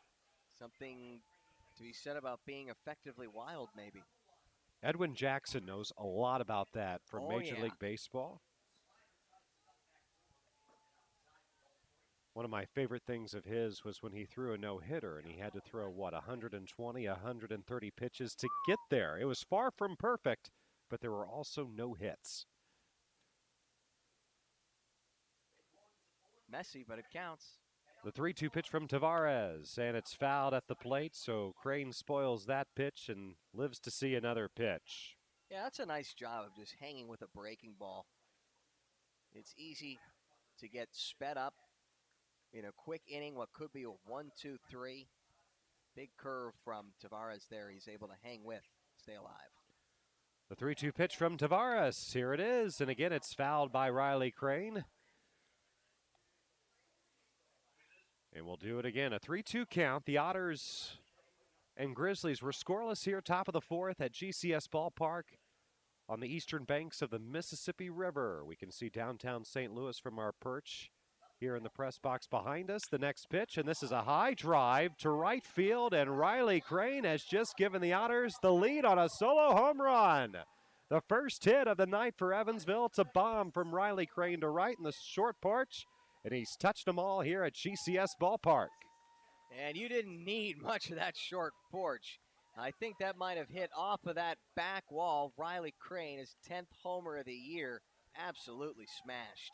His 10th home run and his 46th RBI, and that would have been a home run at Bosse Field, I'm pretty sure. So the exit velocity there, 101, and the estimated distance, 384. Thank you to our friends here at Gateway with that analytical information, and that now brings in J.R. Davis, the designated hitter. And that first pitch taken for a strike, 0-1. Talk about changing the momentum of a ball game. You're getting only one man to reach through the first 3 innings. No hits through 3 2/3. The 0-1 pitch, and this is lined down the right field line. It is fair, and J.R. Davis is looking for extra bases. He's going to have a stand-up double. So back-to-back base hits. Riley Crane with the solo shot to right field, and then J.R. Davis following up with the Deerhead double-decker double. And the Otters with Dakota Phillips, as Bill McCune would say, old reliable, coming up with a chance to add another run with a runner in scoring position. Second time through the order, you're almost starting to wonder if, after these first two veteran bats are able to notch 2 base hits for the Otters, maybe they've picked up on something that they're going to go ahead and release and, I don't know, what would you say? Just let it fly through the lineup. Phillips batting .277 with 7 homers and 32 runs batted in. The first pitch is outside in the right-handed batter's box. It's a ball, 1-0.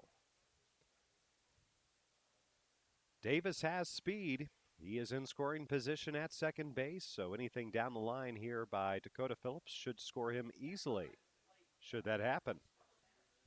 Tavares has the sign he wants from Rathbone. Here's the pitch. And a swing and a miss. The count evens 1-1.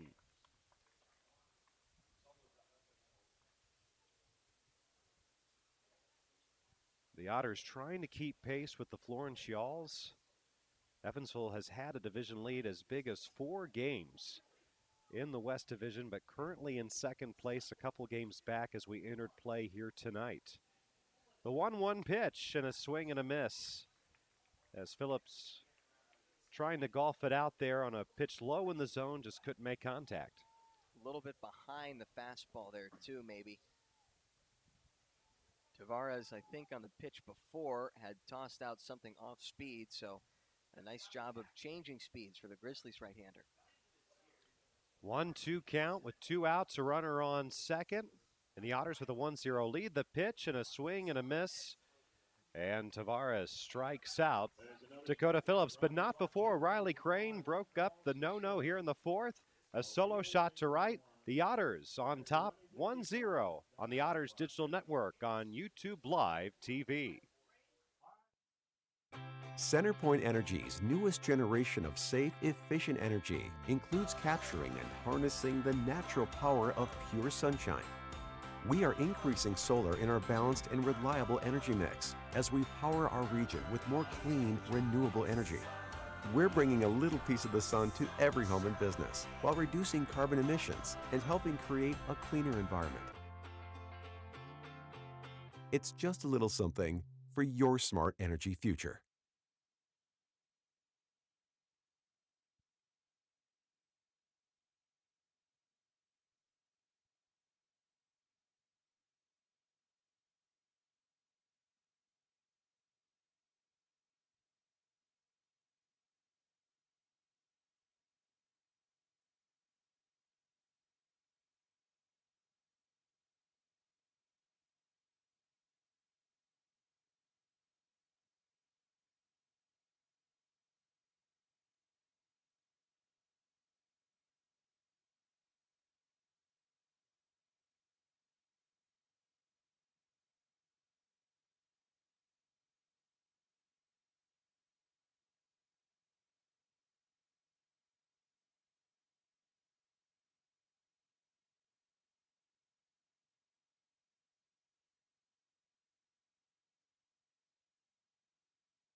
We're going to the bottom of the fourth inning here at GCS Ballpark, and as Mike Shannon celebrating his 50th year in the radio booth for the St. Louis Cardinals, as he would say, well, Polo Portela, there's your 1 run.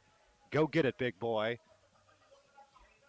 And we'll see what Jose Rosario can do leading off the bottom of the fourth. Evansville with a 1-0 lead thanks to Riley Crane and a solo bomb in the top half of the inning. And Rosario takes that first pitch for a strike. Huge opportunity to seal this momentum, at least for the time being, for Portela. He's allowed base runners in each of his first 3 innings, but a 1-2-3 would really cement a little advantage the Otters have here. And this is a big swing by Rosario, but way foul into the kid zone. So someone's swinging on a swing, and they just got themselves a souvenir. It's a long strike. Very long and loud strike, that swing. And it's frozen night here at the ballpark, so all of the Frozen characters here at the ballpark, they just did a parade. And the game time temperature was 88 degrees, so kudos to those mascots from Frozen for sticking around this long here in Illinois. The next pitch is taken for a ball, now 1-2. The count to Jose Rosario, the second baseman. You ever seen Frozen? I have not. Me neither. So I know a little bit about it. Elsa, I think, is one of the characters. There's the snowman character as well, 1-2 the count. And this is a high fly ball into right center field.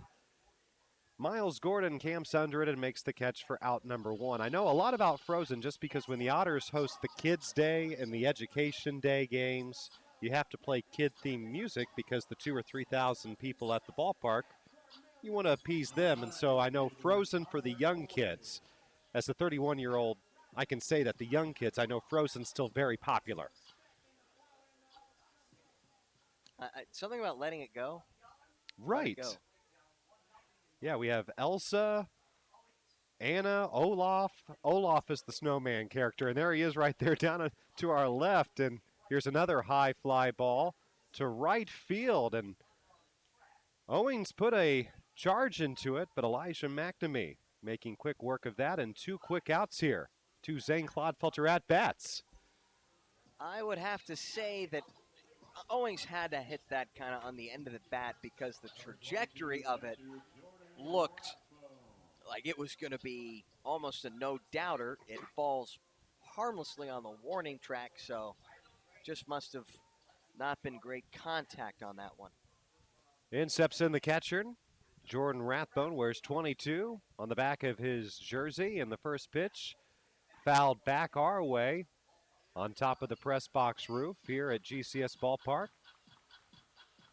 Modest crowd here on a Sunday. I would say we have probably 1,200 if I had to guesstimate myself. This is a beautiful ballpark, a lot of great amenities, suites that are open air on the second level, and that pitch hits Rathbone.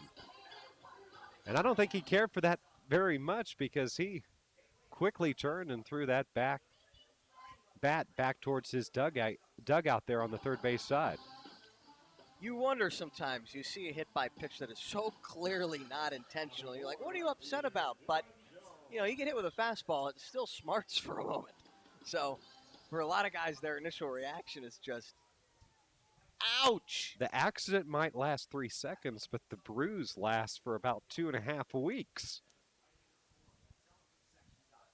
So Dylan Jones, the right fielder, a runner on first. That's Rathbone. He just got on because Polo Portela hit him with a pitch.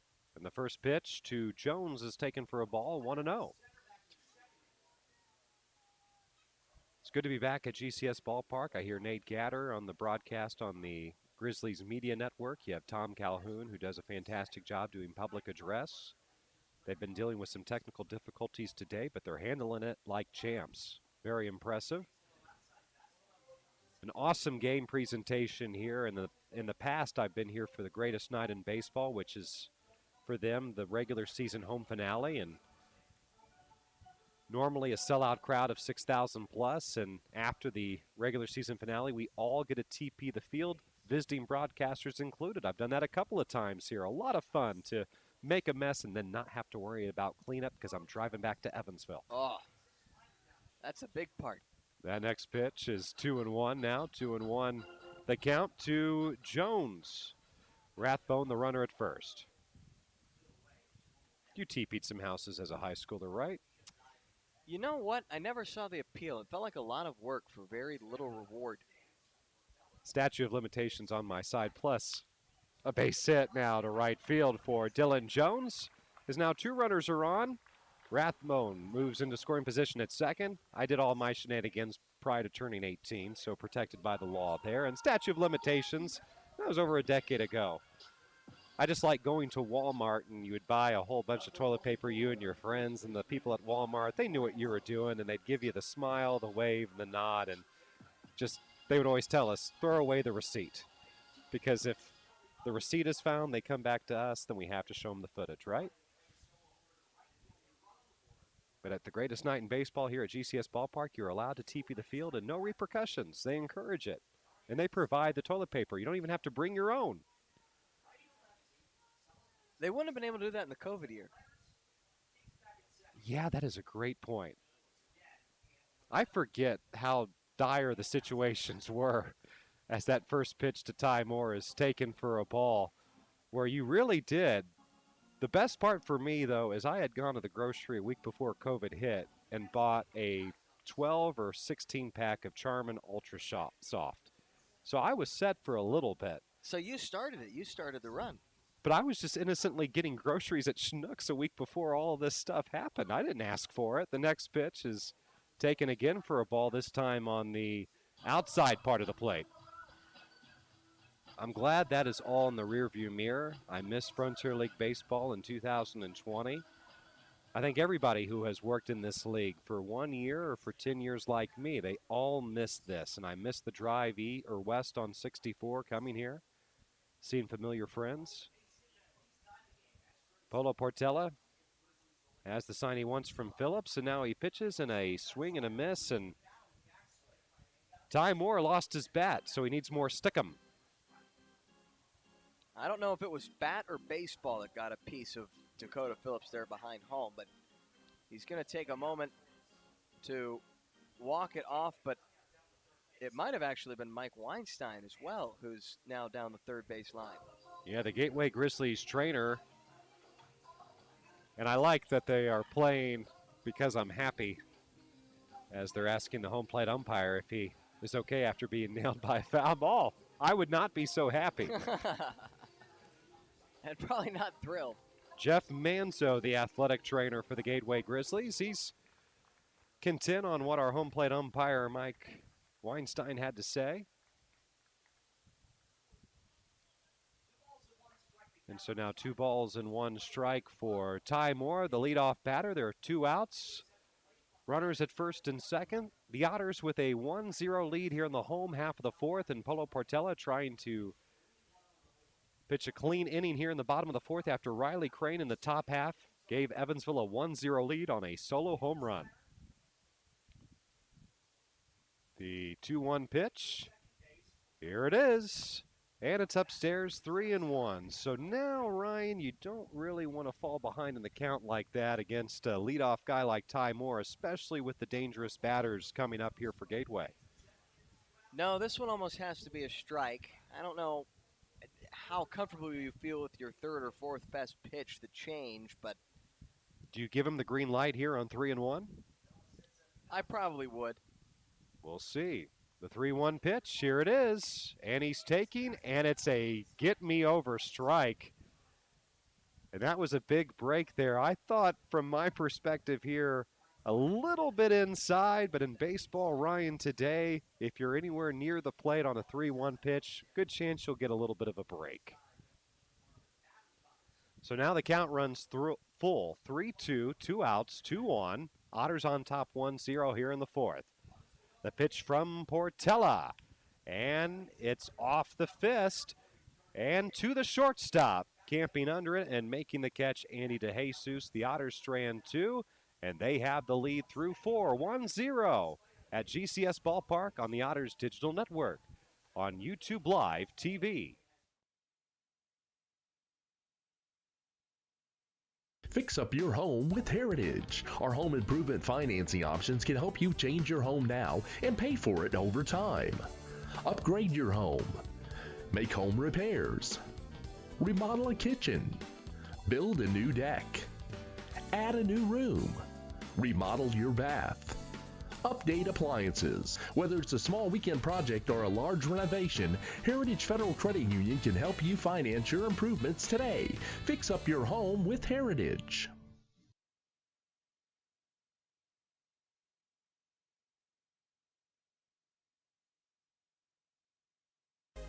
Getting ready and keeping fit for baseball season is hard work. That's why you'll find Evan at Bob's Gym.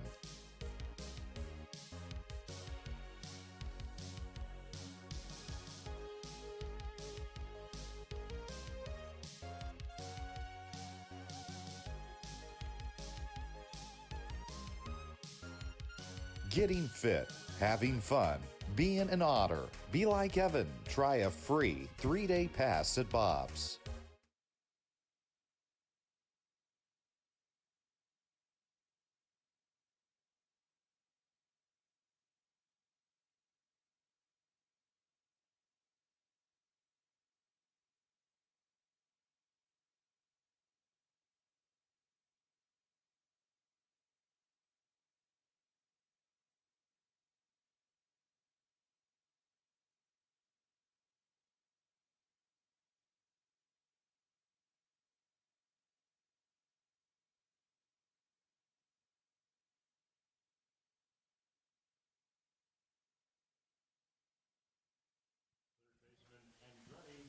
Top of the fifth, Evansville on top of Gateway 1-0, and Andretti Cordero stepping into the right-handed batter's box. Looking to get Evansville a leadoff man on here in the fifth, and the first pitch he sees, he fouls off down the third base line. And Ryan, I am here in Chauvet, Illinois. The first time since 2019 there is one face in this press box that I'm not seeing and I do miss. And Scott Cummings was the official scorer for the Gateway Grizzlies for as many years as I can remember. And I would come up here and he was always so hospitable, did a fantastic job, and had a big whiteboard where we would have our headsets on and he would communicate with us by writing down his scoring decisions as the 1-1 pitch is taken upstairs, 2-1 to Cordero. He died in 2020 after a long illness, and I knew him not only from my time with the Otters in the Frontier League, as now we wait for the Tavares pitch on 2-1 to Cordero, and he steps off. Enough time for me to say that Scott was also the sports information director at McKendree University in nearby Lebanon, Illinois. And as a GLVC family member, I met him several times doing the GLVC Division II conference basketball tournament at Ford Center the couple of years that Ford Center hosted. So I really miss him. I miss seeing his face, his presence here at the ballpark, and his replacements are doing a great job. But he's definitely missed, and I had to give him a shout-out as Andretti Cordero lines a base hit into center field, and the leadoff man is on for Evansville here in the top of the fifth.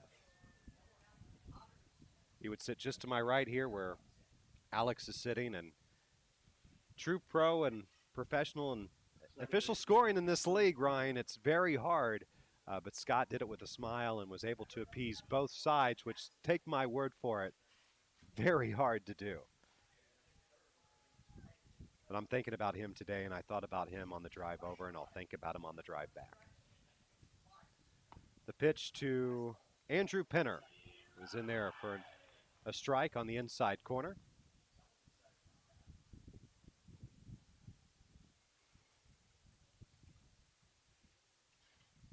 The 0-1 pitch from Tavares to Penner. And this could be a double play ball to the shortstop, out at second, and safe at first because the first baseman, Moore, could not corral the throw. So it'll go down as a fielder's choice there. The out at second, and Penner is on at first with only one out, and Christopher Pujols now coming to bat. Cordero going into the second base bag there. He didn't go for the prototypical takeout slide. He waited a good moment until he went down to a knee, but he did slide pretty well out of the way of second base, almost to give Rosario, the second baseman, a lane to throw on to first. But it must have been that late dropping down to a knee that kind of screened Rosario at the bag. Pujols fouls off the first pitch he sees from Tavares, and you have speed now at first base with Andrew Penner. Not saying Cordero doesn't have the speed, but if there has to be a fielder's choice and you replace a runner with another, you're not losing any speed with Penner on first base now with one out. The 0-1 pitch, and Penner is running in a not so decent throw from Rathbone, the catcher. Hesitated a little bit, seeing that Penner was off on the pitch, and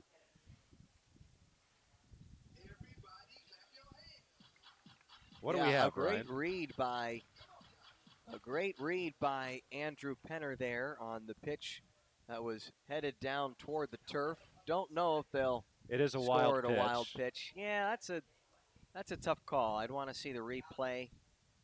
I wouldn't have questioned Scott Cummings' decision on a wild pitch, by the way. We just talked about him, and so I won't question the people here now. But it's one of those things. I said, official scoring, a tough business. I think there, if you see the ball coming out of Tavares' glove, which is what I tend to think Penner did there, sorry, not out of his glove, out of his throwing hand, and you see it's got that low trajectory, you take off, it could go either way, but I might be more inclined to the stolen base, personally.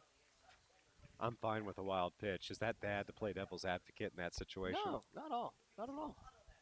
I'll agree with you when I agree with you, but yeah, absolutely. I'll go with wild pitch. That's the best part about baseball, is disagreement, no question. Until it gets heated and it's not fun anymore. Well, even then it can be pretty fun. The 2-2 pitch to Pujols, and that pitch gets away, and Penner now heads over to third base. So now, 90 feet away, you have Penner with one out and a 3-2 count for Pujols. Now, I will agree that was a wild pitch.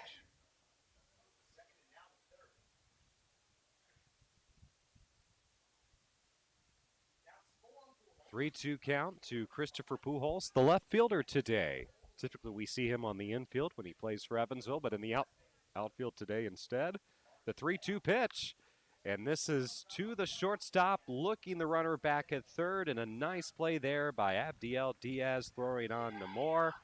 Penner can't go anywhere. He's still at third base, and there's now two outs with the top of the order to you.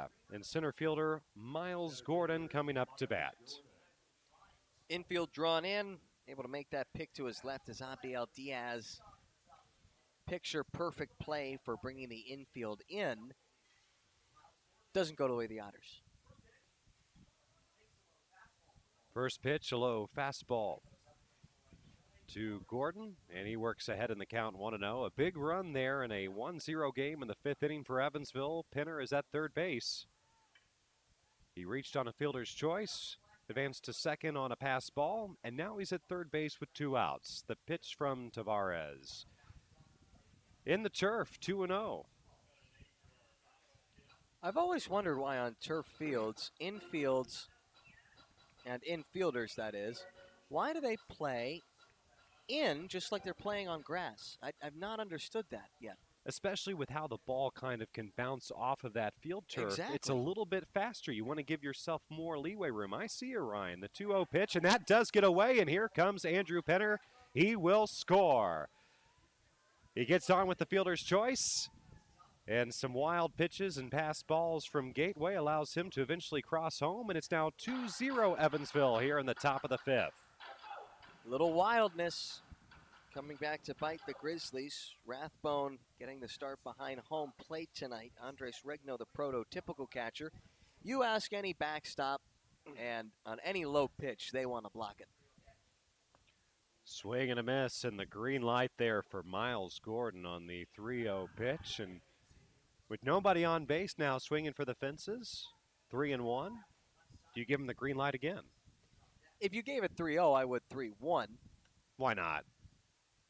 Here's the 3-1 pitch, and he will take a Deerhead Sidewalk Cafe and Bar walk as he's headed down to first base to say hello to our good friend Boots Day, who mans his position as our bench coach and first base coach, and that'll prompt a conversation here with Jorge Tavares. And Jordan Rathbone, the catcher, will head out as well. And the shortstop even, Abdiel Diaz. Just making sure he's not missing out on dinner plans later in Chauvet, Illinois. Right. Miles Gordon, by the way, Zane, is over at first base now. Love seeing that base on balls, even with two out, but especially with the importance of having a guy in scoring position with two away for a guy like Andy DeJesus. You get Miles Gordon to first, and with the throw down, we've only seen one from catcher Jordan Rathbone, but there's a good chance a walk could turn into a double, if you know what I mean.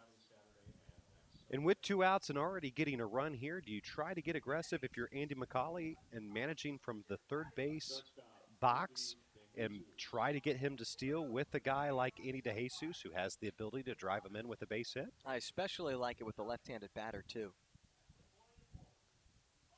DeJesus batting .306, and the first pitch he takes is outside and low for a ball. Has one home run, 18 RBIs.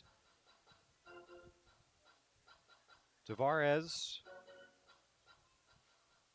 75 pitches so far in his outing.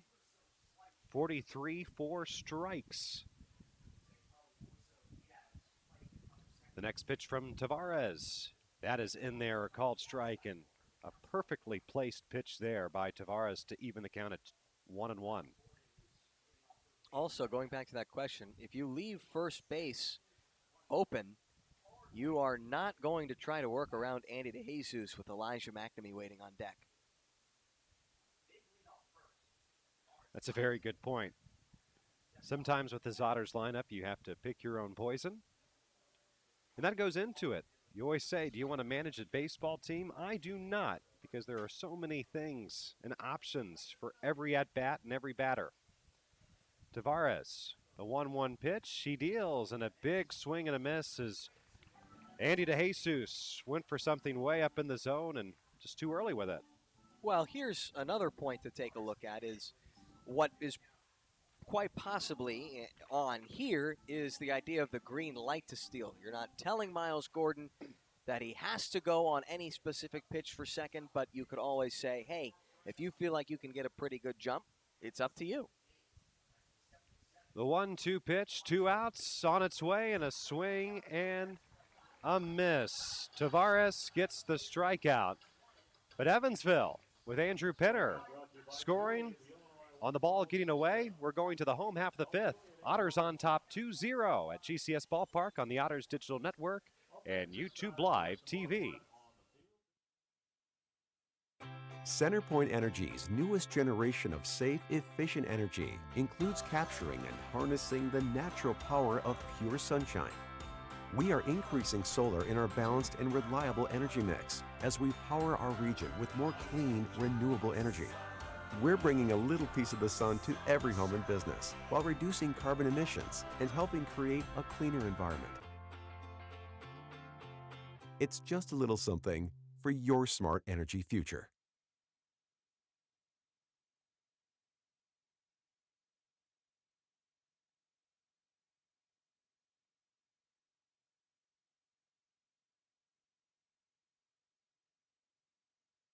If you're looking for a liquor store in Evansville, look no further than Liquor Locker.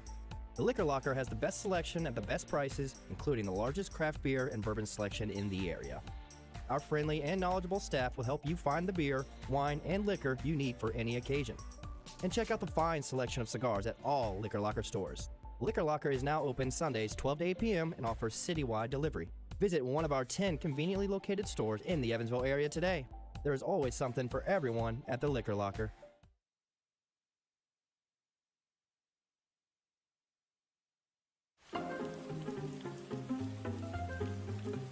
Cheer up, Evan. This rain will be out soon. You should download the 14 First Alert app and see for yourself. You can see what's coming up to 7 days in advance, or you can break it down hour by hour. Check out live radar so you can see what's happening in real time. And you can watch 14 News live directly from the app. See, there's nothing to worry about. Stay in the game with the 14 First Alert app. Ryan Brown, Zane Clodfelter with you on the Otters Digital Network, bottom of the fifth in GCS Ballpark. Otters on top 2-0, and the first pitch from Polo Partella to Jay Prather is caught on a run by Miles Gordon, the center fielder. One pitch, one out. Prather a little out in front of that one, hit it off the end of the bat. Miles Gordon not phased at all, even with the long way to run there. Gotta like that efficiency, don't you, Zane? One pitch, one out. That's a Zane Clodfelter at bat right there. Can you dig it? I love it. That brings in the designated hitter, Andre Seregno. Looking to get something started here for Gateway in the bottom of the fifth with one out. It's 2-3-0 for Evansville, 0-5-0 for Gateway. Otters didn't have a hit through the first 3 innings, but Riley Crane changed that with a solo home run to right field. Polo Partella, the 1-0 pitch to Regno. And it misses somewhere, that off-speed pitch there, and it's 2-0. Who knows? Now, I'm sure the listeners are saying, well, you should know because you are here on the banks of the Mississippi River watching. I have no idea. I don't know what to tell you. It's not on you. The 2-0 pitch. That is a called strike. 2-1. That's more like it. Yeah, because I wouldn't know where it missed either. Yeah, I'm glad no one has asked us where these pitches are missing. Just some of them. It's been a relatively good umpired game so far by our 3 umpires here from the Frontier League. You strive for perfection, settle for excellence. I do that, and I'm sure the umpires do as well. That pitch is most definitely a ball as it scoots just past the feet of Regno there in that right-handed batter's box, 3-1. And on the pitch that missed pretty far low and in, Andres Regno fired to look back to his dugout to just let everyone know that, yeah, that was a ball. He can confirm it, the 3-1 pitch on his way, and that's upstairs for a 1-out walk. So Regno walks after Prather flies out to center field on 1 pitch. And that'll bring in the center fielder, Dustin Woodcock, batting cleanup.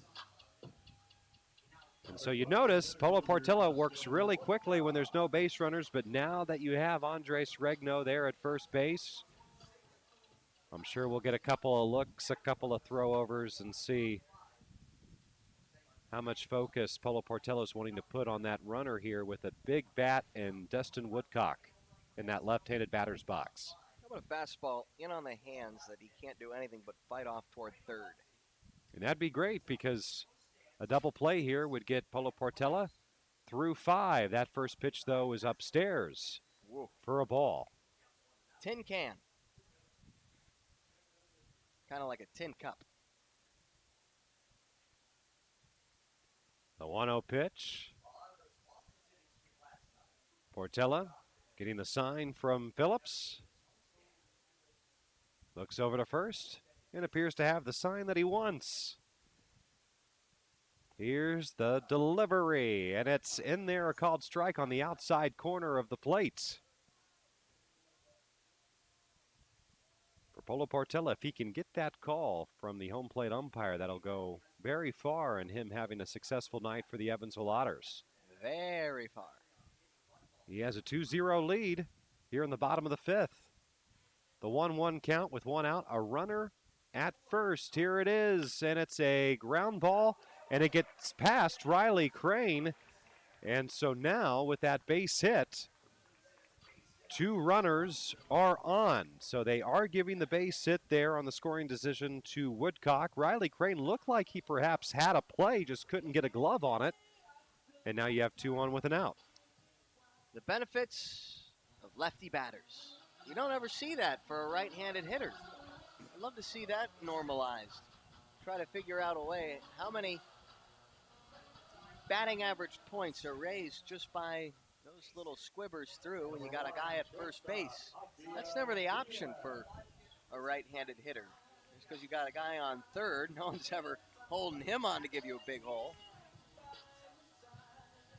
Quick conversation with the Otters battery after the base hit there by Woodcock, bringing in Abdiel Diaz, the shortstop. And here we are, Ryan, bottom of the 5th, and suddenly the tying run in this game is on base. The go-ahead run at the plate in Diaz. The first pitch from Portella, and this is to the second baseman. It is a base hit into right field, and the bases are going to be loaded. A good throw back in by McNamee, and the ball, Ryan, hit so hard that lead runner at second base couldn't possibly think about scoring.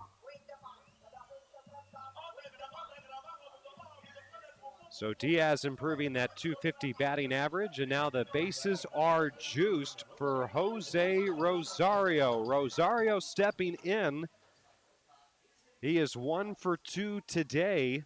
He's batting .234 and a prime RBI opportunity. The tying run here in the bottom of the 5th is at second base in a 2-0 game, and Polo Portella, there's nowhere to put him. He has the sign from Phillips, and here's the pitch with the bases loaded, and that's taken for a ball.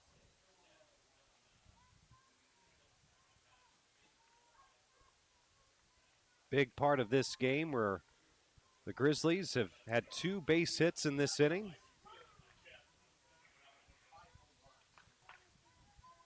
The 1-0 pitch, and this is a high fly ball down the left field line, and in the lawn area there are a couple of youngsters and teenagers chasing for a foul ball. And someone has themselves a souvenir. So a loud out, as now it's 1-1 with one out. The bases are loaded. Evansville on top 2-0 here at GCS Ballpark, looking to win this series and go to 12 games over 500 and keep pace with the Florence Yalls in the West Division of the Frontier League.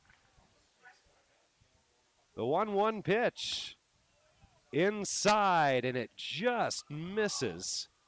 Now 2-1. You could tell Portela wanted that pitch. He was hopping on that pitching rubber like a jackrabbit. Not going to do him any good, as again, Rosario has worked the count to 2-1. Runners with a healthy lead at first and second. And here's the 2-1 pitch, and this is fouled back to our right on the roof. The count is now 2-2. Ryan, a 2-2 pitch, and this is very big because you do have that runner at third base. The bases are loaded, so every pitch is going to be big in this situation. But again, that runner at third with only one out, so you're trying to keep it on the infield to avoid that sacrifice situation, bringing in a run.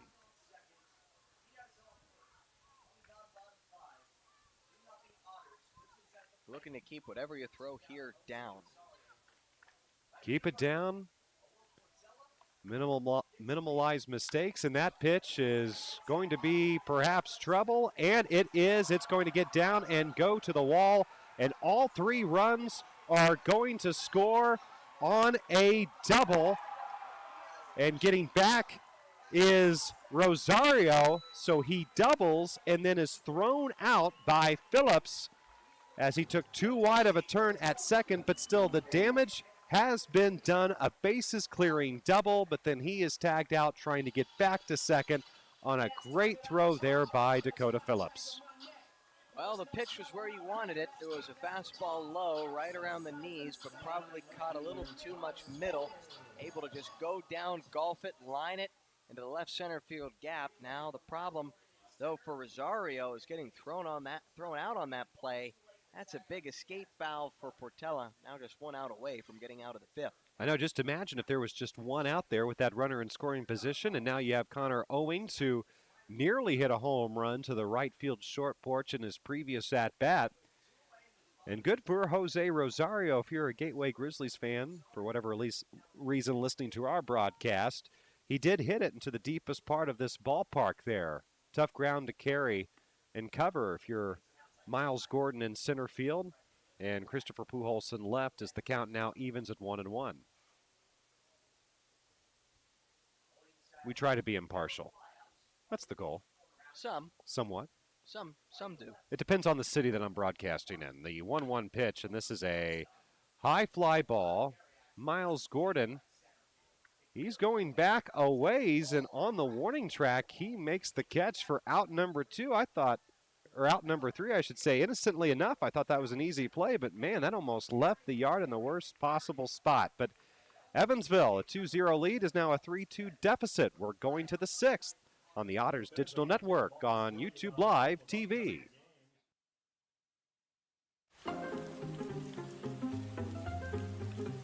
Cheer up, Evan. This rain will be out soon.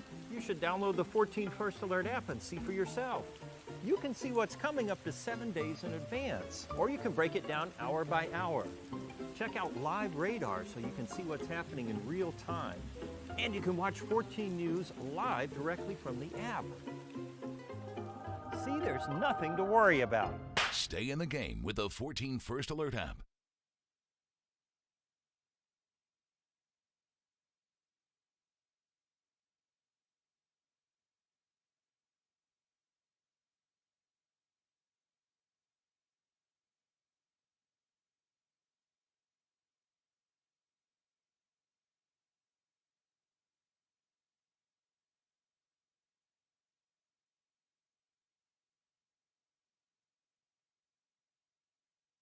Fix up your home with Heritage. Our home improvement financing options can help you change your home now and pay for it over time. Upgrade your home. Make home repairs. Remodel a kitchen. Build a new deck. Add a new room. Remodel your bath. Update appliances. Whether it's a small weekend project or a large renovation, Heritage Federal Credit Union can help you finance your improvements today. Fix up your home with Heritage. We love our children and want them to be healthy. After all, a healthy child can make for a happy child. When you choose Anthem Blue Cross and Blue Shield, you have great doctors and great care to help your child stay healthy. And that is something to smile about. Choose Anthem to help keep your children healthy and happy. Enroll today. Call 1-800-403-0864. To learn more, visit www.anthem.com/inmedicaid.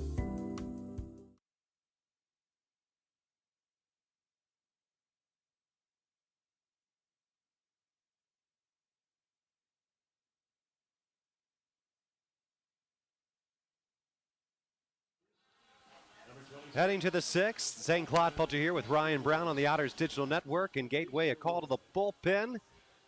Colton Easterwood, the right-handed pitcher from Troy, Tennessee, and the University of Cumberland's product. Ryan, he's in to pitch. Colton Easterwood, he's coming into that 12th game of the season. 2-3 the record. So 402 earned run average. 31 in the third innings of work. 32 Ks. 20 hits. And how about 26 walks there, Zane? A little wild. So perhaps a chance for Evansville to get back into this game. And Elijah McNamee, first pitch swinging, and this is on the infield, camping under it, the shortstop, Abdiel Diaz. One pitch, one out for Evansville here, top of the sixth. The Otters led 2-0 going to the home half of the fifth inning before a bases clearing double from Jose Rosario gave the Grizzlies now a 3-2 lead, and stepping in with one out in a 3-2 contest, Riley Crane. I blame myself for the first out. Why do you blame yourself? I didn't get to report that Easterwood had 26 walks through 31 innings of work. I didn't get to that quick enough. That was the headline, and it took me toward the very end of my little spiel. Otherwise, Elijah would have taken a couple of pitches, right? He would have heard our broadcast. The 1-0 pitch to Riley Crane is taken outside, now 2-0. Bingo. And see, here we are. It's a 2-0 count all of a sudden. I feel pretty bad about that. This is why we pay you the big bucks, Ryan Brown. I'm going to have to figure out a way to make it up to Elijah. That changeup pitch misses. Maybe a box of popcorn, a bucket of popcorn. We got a couple of those up here in the broadcast booth. Okay, give him the rest of yours. You're not touching yours, though. I'll eat it on the trip home. And that 3-0 pitch is taken for a strike. The old get-me-over pitch on the 3-0 count.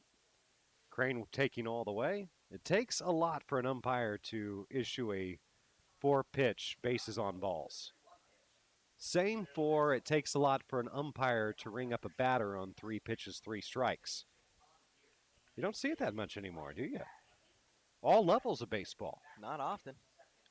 The 3-1 count. And Riley Crane, he's taking a walk down to first base. He took a walk. Someone listens to the Bossy Field Walk playlist. We have 4 or 5 different of those songs. Take a Walk, Walk the Line by Johnny Cash. That's good. Walk This Way with Aerosmith. Nice. We cover all the bases, all the genres of music. So if you're a fan 5 or 50, you're entertained at Bossy Field, right? No, yeah, absolutely. You know who really likes the Johnny Cash one, I bet? Bill McCune? How about Ben Garrett? Oh, he likes that one? I think he's a big Johnny Cash fan. I like Johnny Cash as well, and that first pitch to J.R. Davis taken for a strike. I used to like Eric Massingham, the Frontier League's all-time leader in saves, longtime Evansville Otters pitcher, and that next pitch outside 1-1. Hall of Famer, right? Hall of Famer in the Frontier League. He would run out to God's Gonna Cut You Down by Johnny Cash, and he only blew 1 save in his time in Evansville. Is that right? That 1 save, and I remember the save that he blew because, again, he only did 1 of them. And that pitch hits J.R. Davis square in the back, and he looks up to the heavens asking, why? Why me?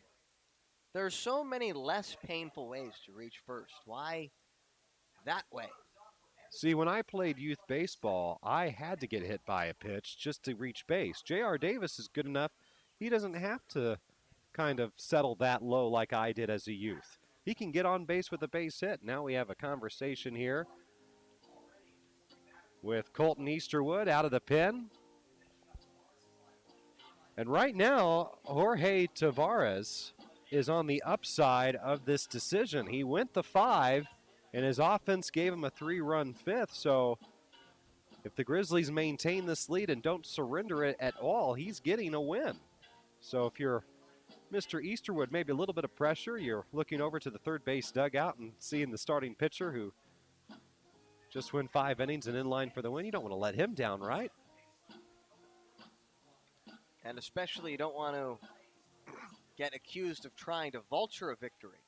Right, because if Easterwood then gives up the lead, but then the Grizzlies come back here in the home half of this 6th and score, then he would be in line for that W. It would just look very suspicious.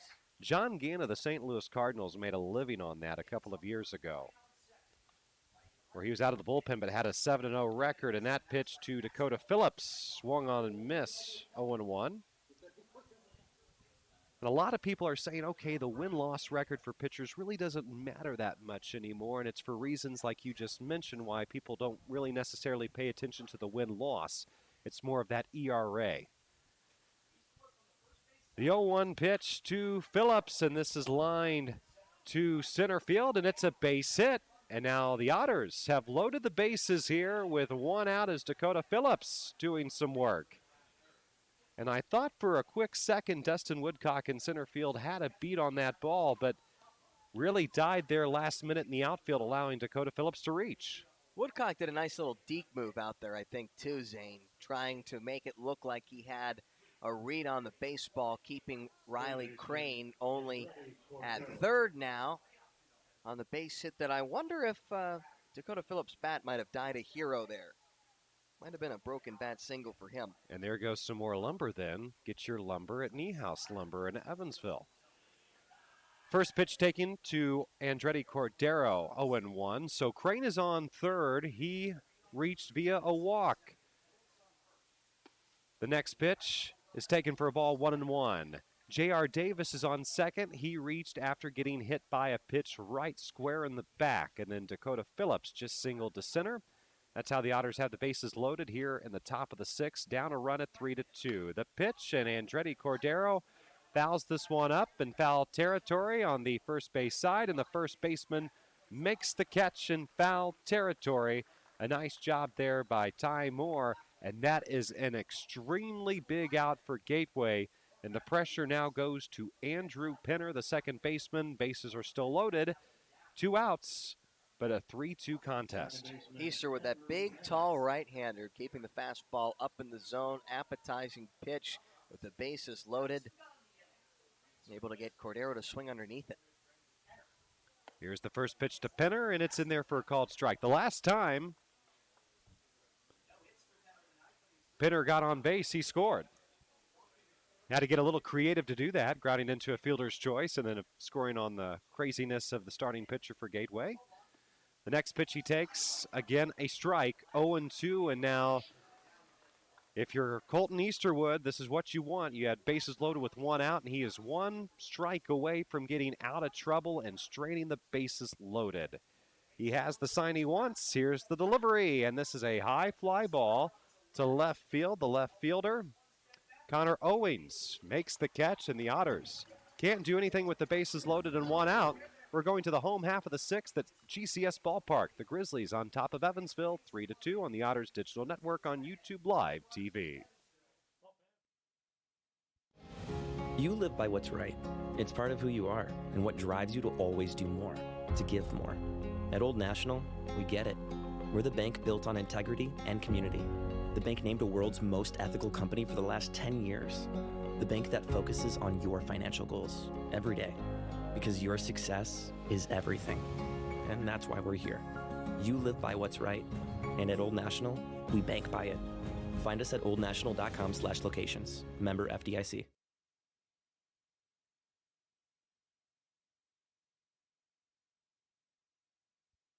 If you're looking for a liquor store in Evansville, look no further than Liquor Locker. The Liquor Locker has the best selection at the best prices, including the largest craft beer and bourbon selection in the area. Our friendly and knowledgeable staff will help you find the beer, wine, and liquor you need for any occasion. And check out the fine selection of cigars at all Liquor Locker stores. Liquor Locker is now open Sundays 12 to 8 p.m. and offers citywide delivery. Visit one of our 10 conveniently located stores in the Evansville area today. There is always something for everyone at the Liquor Locker.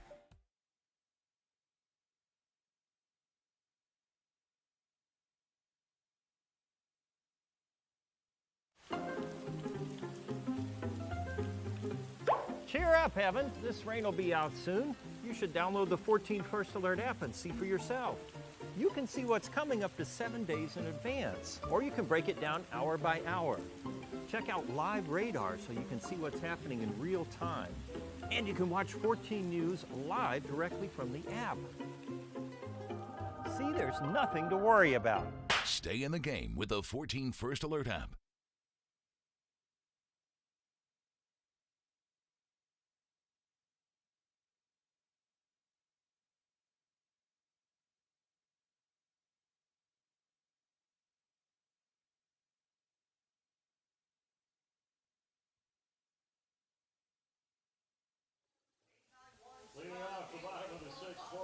Bottom of the sixth inning at GCS Ballpark. Festive feel at the home of the Gateway Grizzlies on a Sunday night. Our game time temperature 88 degrees, but celebrating Christmas in July. The characters are frozen here. Ryan Brown alongside. I'm saying Clodfelter. And the first pitch to Jordan Rathbone.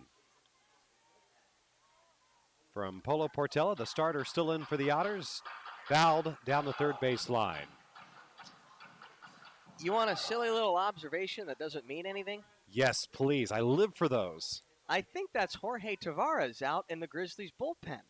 Tonight's starting pitcher. When was the last time you saw that? He wants to be around some of his pitching mates. I know. As that next pitch is taken for a ball, the count evens at 1-1. That almost makes more sense than having the starter stay in the dugout. I've never seen that before. The starter always hangs out in the dugout watching the rest of the game, but I think, can we confirm, is that Tavares out in the bullpen?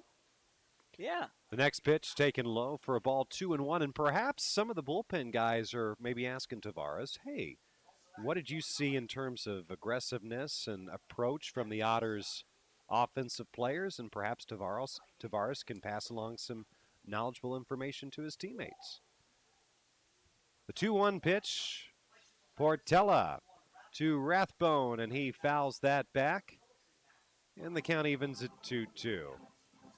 Relatively nice evening here in Chauvet, Illinois, GCS Ballpark. The drive over for me on I-64 heading west towards St. Louis. A lot of sun, but some very intimidating clouds, but no rain here at least since I've arrived. And Polo Portella trying to work and take care of this leadoff batter in Rathbone, leading off the sixth here. And the pitch is fouled out of play towards a concession area. Very spacious ballpark amongst the concourse, a lot of areas to stand. Gateway, of course, especially on Friday and Saturdays, they have 3,000 to 4,000 fans on the regular here, and a lot of standing room only crowds that they've had here in the past, accommodating those large crowds. The 2-2 count from Portella to Rathbone, and it just missed on the outside corner. And if I'm Jordan Rathbone, Ryan, I'm not taking another pitch like that again. That was rolling the dice on that take.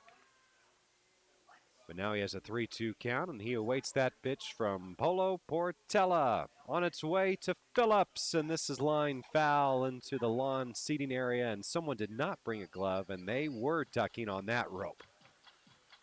If you're not going to make the barehanded catch, bring a glove. You say make the barehanded catch, so if you're not assuming, going to try to make, okay. Sorry, if you're not going to go for the barehanded catch. I think a lot of people try, they're just very unsuccessful in their endeavors. I'm not saying it's easy. I'm just saying come prepared. The 3-2 pitch, and that is a called strike 3. Jordan Rathbone watched a similar pitch and location a couple pitches ago go by the wayside for a ball, but that time it's a called strike, and that's a big first out here for Polo Portela, bringing in Dylan Jones, the right fielder. Rathbone in his 4th professional game was pretty certain that that was a ball that missed outside. He went back to the dugout shaking his head in disbelief. The first pitch from Polo Portela to Jones, skied into center field, and a can of corn for Miles Gordon in center field. 2 outs here in the 6th. I do want to say it's been a really long week for me personally. I have a lot of family listening in, and I just want to give a shout out to my parents back in Evansville. They're listening in. My sister and her husband, my brother-in-law Warren as well. It's been a long week for our family, but it's good to be back at a ballpark, and I've missed the Otters the last couple of days, and if I missed them, I won't miss them after next Sunday with 7 games in 6 days beginning on Tuesday, but it's good to be back with some normalcy here. Glad to have you here. Hello to all the Clodfelters. Oh, yeah, a whole lot of Clodfelters driving up our audience here tonight. The 2-out pitch and swinging. A high fly ball for Ty Moore, and he has a solo home run. That was to the short porch, and he knew it the moment it left his bat. Ty Moore, that's just his 2nd home run this year. Based on that shot, though, Ryan, I'm somewhat surprised playing in this ballpark as much as he does. Yeah, that is pretty wild. He's certainly showing some power with the shot off the scoreboard. Sounded good off the bat, and Ty Moore, the first baseman, has given his Gateway Grizzlies club a 4-2 lead now here in the bottom of the 6th, and Polo Portela stays in for Jay Prather, who sends a shot into left center field, and this is off of the wall, and this is extra bases for Prather, who's standing up at second with a double. So Ty Moore with a 2-out home run, and Prather with a double that follows, and here comes Max Peterson. I'm pretty sure we're going to have a call to the bullpen. So we'll check and see who's coming in for Evansville, who Max Peterson's bringing in. We'll fill you in when we come back. You're listening to Evansville Otters Baseball on the Otters Digital Network on YouTube Live TV.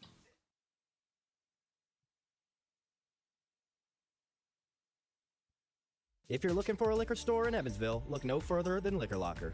The Liquor Locker has the best selection at the best prices, including the largest craft beer and bourbon selection in the area. Our friendly and knowledgeable staff will help you find the beer, wine, and liquor you need for any occasion. And check out the fine selection of cigars at all Liquor Locker stores. Liquor Locker is now open Sundays 12 to 8 p.m. and offers citywide delivery. Visit one of our 10 conveniently located stores in the Evansville area today. There is always something for everyone at the Liquor Locker.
At GCS Ballpark, Otters with a call to the bullpen, number 35, Samson Abernathy, the 6'1", 200-pound product from Chico, California. He is in the pitch, Ryan.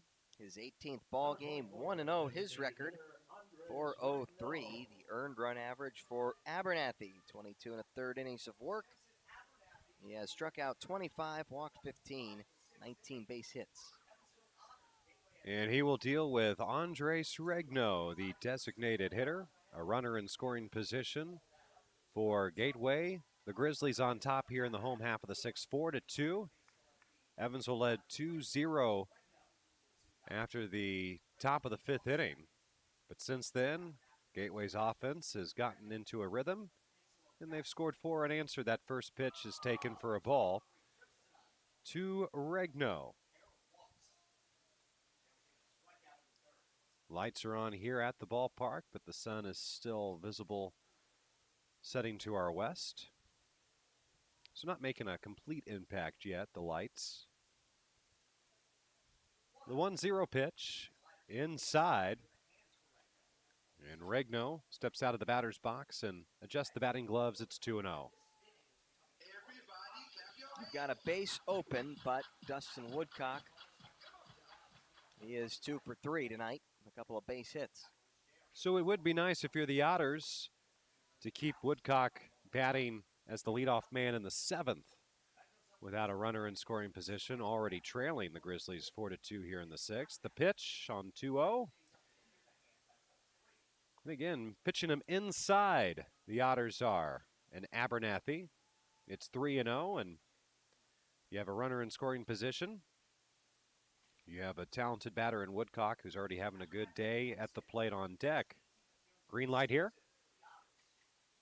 I'd say no. I'd say no. We'll see. Here's the pitch. And he's swinging for the fences, and he missed. 3-1. Behind the fastball there, it looked like sometimes you hey, if you're going to give the 3-0 green light, go for it. Be ready for the fastball, though, is the ideal. 3-1 pitch from Samson Abernathy.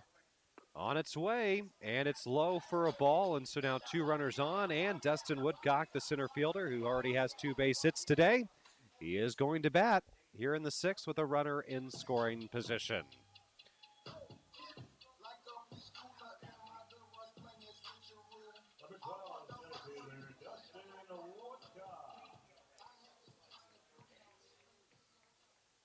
Dustin Woodcock, a mainstay in the Frontier League for a couple of seasons. Batting .246, he has 8 home runs and 29 RBIs, and he would love, wouldn't he, home run number 9 here. Ball gets away from the Gateway Grizzlies, or actually gets away, I'm pretty sure, from fans there down the lawn in left field. It happens again, we're throwing you out. Delay of game. Just kidding. You're out of here. Dustin Woodcock awaits the first pitch from Abernathy on its way, and it hits him. And as Britney Spears plays Hit Me Baby One More Time, Dustin Woodcock's not saying that, as that will prompt a visit here from the training staff of Gateway. And again, Jeff Manzo. He's getting a lot of tread in here on this turf at GCS Ballpark, making a couple of visits, not only now to Woodcock, but remember our home plate umpire was drilled by a foul ball earlier, and he had to check on him. And Manzo is walking down with Woodcock to double check he's good. Woodcock looking a little bit like Kirk Gibson right now. Has a little bit of a limp, but he's not running, pumping his arm. Hobbling. He's hobbling a tad bit. And Woodcock's a gamer. He'll try to stay in if he can. And I think that's part of the discussion here, trying to convince the trainer that, yes, indeed, I am good. And there goes Jeff Manzo. And he'll stay at his position on first. And he earned that. Definitely a gamer. Boy, you could just tell he didn't want to show anything. Didn't want to show any pain. So, it must have really hurt for him to have hobbled as much as he was, heading down the line with the big limp. Yeah, that one He wish he could have just, rubbed it off, but they got ice, so they'll be all right. Bases are loaded now. 2 outs. Bottom of the 6th. Abdiel Diaz, the shortstop, is batting. And a chance to add to this 2-run, 4-2 lead. The first pitch is taken upstairs from Abernathy for a ball. If you're the Otters, you got to manage the deficit here. You're already trailing. You don't want to make it worse here. Right now, Evansville, you feel like still in the game with the ability that we've seen so far to swing the bats, but you can't let it slip away too much. And Abernathy trying to limit the damage on the 1-0 pitch, and that's taken for a ball, 2-0. Tyler Spring is warming in the bullpen, but if he gets to face even the next batter, Jose Rosario, Grizzlies have extended their lead at least to 3. And we talked to Tyler Spring on an Otters TV interview that's also on our YouTube channel today, so we'll get the plug out for that, catching up with him, and asked Tyler about his adjustments from playing collegiate baseball to now playing in the professional ranks at the Frontier League, and that's fouled back 2-1 as Abdiel Diaz just a tad bit tardy on that pitch from Abernathy. That's a huge strike.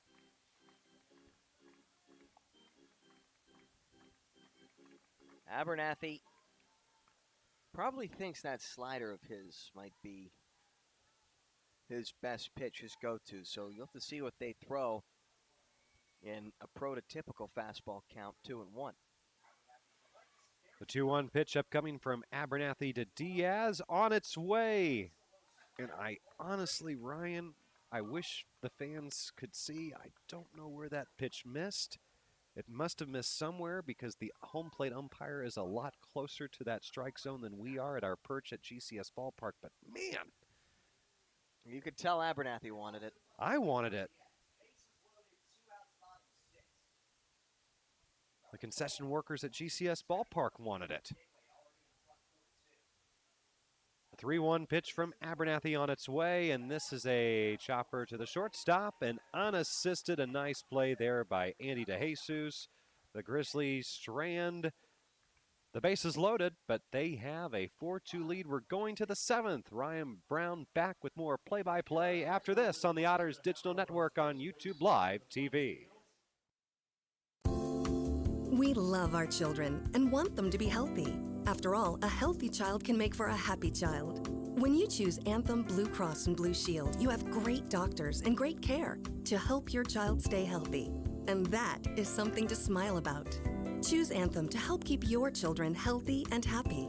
Enroll today. Call 1-800-403-0864. To learn more, visit www.anthem.com/inmedicaid.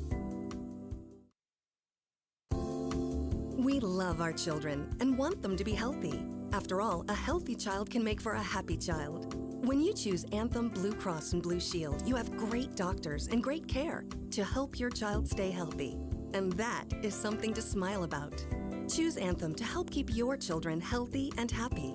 Enroll today. Call 1-800-403-0864. To learn more, visit www.anthem.com/inmedicaid.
Top of the 7th inning, Otters down a couple. Christopher Pujols, Miles Gordon, and Andy DeJesus, 9-1-2. Now facing a new arm out of the Grizzlies' pen, it's Carter Hayes. First pitch to Pujols. He's swinging away, fouls it back up onto the upper roof here at GCS Credit Union Ballpark. 4-2 the score. Top 7. Otters falling behind by 2 after the bottom of the 6th, in which clearing the yard as there's a high chopper foul on the third base line was Ty Moore, a home run to right field deep off the scoreboard. That made it a 4-2 ball game as Samson Abernathy would find his way out of the inning with the bases loaded and 2 out by inducing a 6 unassisted fielder's choice. Pujols now down in the count, 0-2, facing Hayes. The fastball misses up and away. Give you the line on Hayes coming into this ball game, making his 18th appearance of the season, 2-1 record, 142 is earned run average. Fighting off a 1-2 pitch is Christopher Pujols, fouling it to the right into the grandstands on the main concourse behind first. Pujols to this point, a couple of ground balls. 0-2. 1-2 bounces in front of home plate. Nice take by Pujols. Right now, any way you can, get aboard. That's the game plan. Ryan, I have bad news. Uh-oh. Florence won today. Oh, boy. They did beat Joliet 5-2 at Y'all's Ballpark, so That's a sweep, I believe, right? I'm pretty sure that is a sweep. 2-2, fly ball, right side. Going to get out of play, though it was hugging the line. So if the Otters can't mount a comeback here on a Sunday night in Illinois, they're going to fall now 3 games back of Florence in the West Division, which there's still plenty of time, especially with the Florence Y'alls coming to Bosse Field, but you'd like to keep that at 2 games. That way, perhaps you could have a division lead by the time that series is over if everything goes well. 2-2, breaking pitch misses low and away. Really good take from Pujols there. Now the count full. Pujols, number 9 batter in the order. Boy, would the complexion of the inning change if he could reach base as the lineup would turn over. 3-2. Just off the plate for ball 4. Able to work the leadoff walk. From down in the count 0-2 is Christopher Pujols. And not to get overly dramatic here, Ryan, it is the 7th inning, but you kind of feel like the game is right here for Evansville. You have the leadoff man on. It's a 2-run game here in the 7th, and now you have the top of the order. This is Evansville's chance if they're going to string together some hits and keep that line moving. I think you are right on just with the feel of this game. Showing bunt, then pulling back and taking a ball low and in is Miles Gordon. You have just had the Gateway Grizzlies score in back-to-back innings. They took the lead with a 3-run 5th, extended it in the 6th. Could be big here to try to put a run on the scoreboard to show that you're going to hang neck and neck with them. 1-0 fastball missed into Gordon. Walked in his last trip to the plate.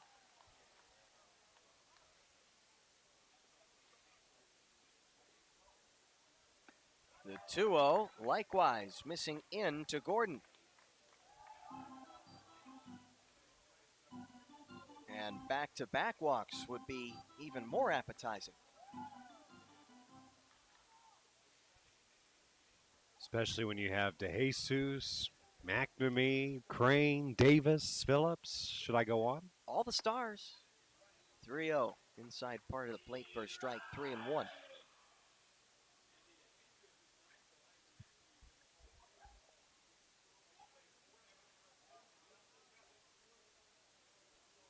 Carter Hayes relieving the throw over here. Pujols dives back safely. He relieves Colton Easterwood, who pitched a scoreless 6th, though he did load the bases.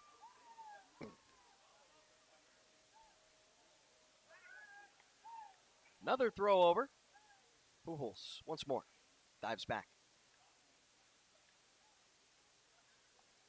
Grizzlies are not quite trying to play spoiler yet. A little too early in the season, though they are 10 games or more out of first place. Make it 11.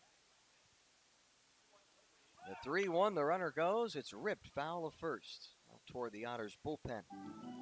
Ryan, a couple other scores. Schaumburg beating Lake Erie 4-1 at Wintrust Field. The Jackals beat the Miners 9-1. I keep Quebec.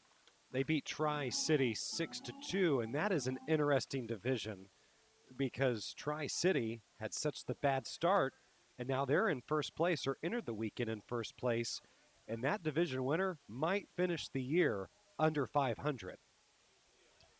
3-2. Pujols off again on the pitch. Fouled back. Bounces on top of the roofing. Then onto the awning in front of the press box. And lastly, into the hands of a happy fan.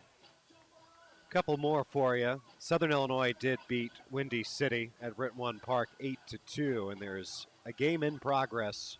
Bottom of the 8th out in New York. The Boulders trailing at home to Washington 10-8, Ryan. 3-2. Once more, Pujols headed for second. Gordon fouls it off to the left, out of play. That Atlantic division, New York should fall. Tri-City, you said, fell to Équipe Quebec? Yes, they did, 6-2. Right now, New York and Tri-City tied for first place in that division, or I should say Tri-City now a half game back. But all the teams are within a game of each other. Right. So it's musical chairs. Making everybody sweat out in the East. And that's the thing, you know, you try to have parity and you try to be fair. So the question is, I like the premise of having division winners only making the playoffs. 3-2 fouled off at the plate. But then again, when you play in the West and you have three teams in Evansville, Florence, and Southern Illinois, all well over 500, and then you have a division like the Atlantic where New York, Tri-City, and Équipe Quebec are all under 500, you want the best teams in your league to be on display and chasing a championship. From that thought process, that's not the best way to determine a champion. It would definitely be much more ideal if there were even teams. Agreed. 3-2 is a fly ball toward right. Heading back to the wall is Dylan Jones. Now stepping in toward middle of the track. He makes the catch. One down. Real quick, Ryan, I have the official attendance number. Do you have a guess? I made a guess of, I said 1,200. You asked me to guess paid attendance? Or Paid attendance. Okay, So the number paid that they'll put in the box score so Steve Tassler can read it later. Let's say 1,100. 1,052, 1052 paid at the ballpark tonight. Okay. So we weren't too far off. No, not at all. Andy DeJesus. He bats. Christopher Pujols dives back to first once more. DeJesus, he is 0 for 3. Couple ground balls to second. Last time up, he struck out. First pitch. That misses low, gets caught up in the feet of the new catcher, Chase Vallo. 1-0 to DeJesus. The fly ball from Miles Gordon followed a long at-bat, 2 full counts. Early off Carter Hayes, trying to make the gateway arm out of the Grizzly den work a little bit here. 1-0 is hit as a looping liner to the second baseman, Jose Rosario. 2 are gone.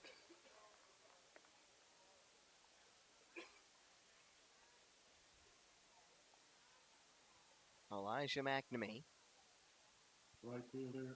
He is 0 for 3. McNamee playing in his 49th game of the season. He has reached base in 47 of those games. He has yet to reach first tonight. Enters with a 12-game hitting streak, looking to extend to 13.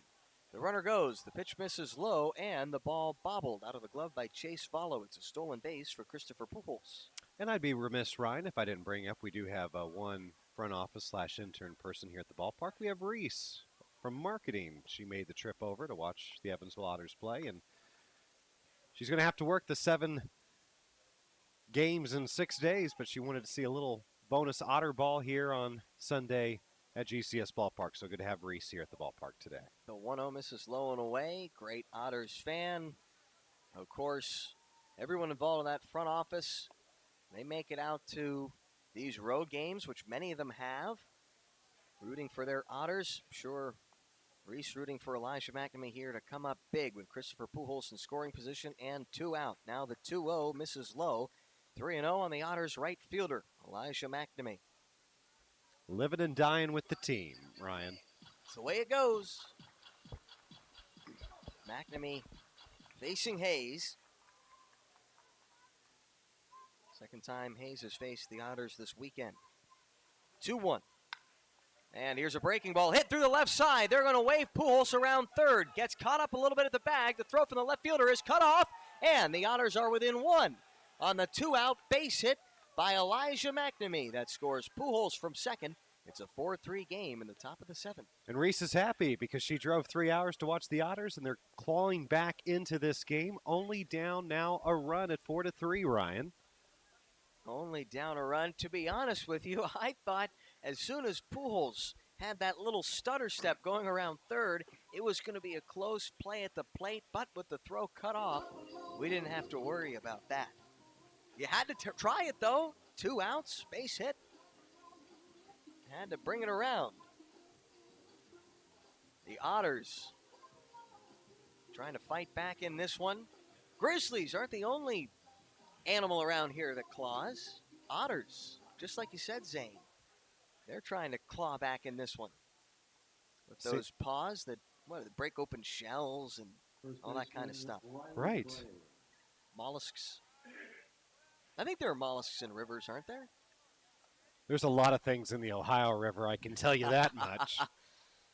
And you should Crane. know as well because you're from Pittsburgh. That's where it starts. So you dump your trash there, and then it comes down to Not Evansville us. Nope. about a month later downstream. Nope, not us. Okay. Wouldn't be us. Runner at first, 2 out. Riley Crane bats, first pitch swinging, cut on and missed. We get all the finest from Pittsburgh and That Cincinnati. you do. Well, and I can't speak for Cincinnati. Louisville. Keith Milliken would have to speak to that. And I don't know about Louisville either. But I know A-OK from Pittsburgh. Here's the 0-1. And there's a called strike on the outside part of the plate. Riley Crane, not a huge fan of that call. He's now down in the hole, 0-2. Now, you're not going to hear a lot of chirping from the Otters dugout on those calls because from their vantage point, all they can really chime in about is up and down. That won't stop them from complaining, though. Not when they get word back from Riley Crane. Here comes the 0-2 with 2 out. That misses below the knees. A couple of infielders on the right side of the infield, just barely, to say 2 of them. Jose Rosario, he's playing in shallow right field, while shortstop Abdiel Diaz is maybe a step to the right of the second base bag. He's playing on the edge of the outfield turf. McNamee off at first, the 1-2 with 2 out. Breaking ball, swing and a miss. Carter Hayes able to leave the tying run aboard. But the Otters get 1 in the top of the 7th, thanks to Elijah McNamee's clutch hitting. A 2-out single that makes it a 4-3 ball game. Otters down a run, and it extends McNamee's hitting streak to 13 games. Stretch time here at GCS Credit Union Ballpark. You're listening to the Otters Digital Network on YouTube Live. If you're looking for a liquor store in Evansville, look no further than Liquor Locker. The Liquor Locker has the best selection at the best prices, including the largest craft beer and bourbon selection in the area. Our friendly and knowledgeable staff will help you find the beer, wine, and liquor you need for any occasion. And check out the fine selection of cigars at all Liquor Locker stores. Liquor Locker is now open Sundays 12 to 8 p.m. and offers citywide delivery. Visit one of our 10 conveniently located stores in the Evansville area today. There is always something for everyone at the Liquor Locker.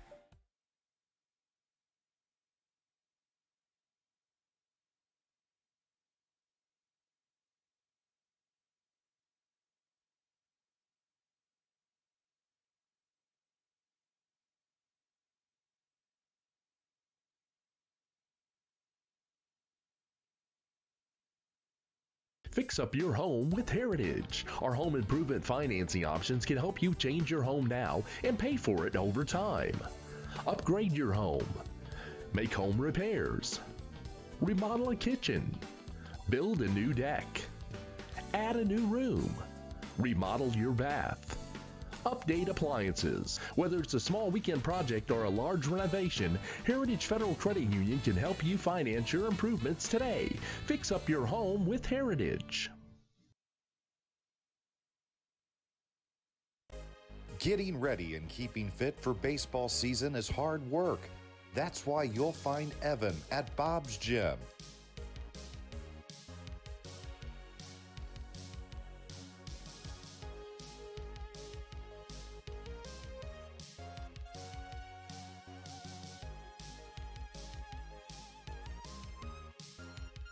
Getting fit, having fun, being an Otter. Be like Evan. Try a free 3-day pass at Bob's.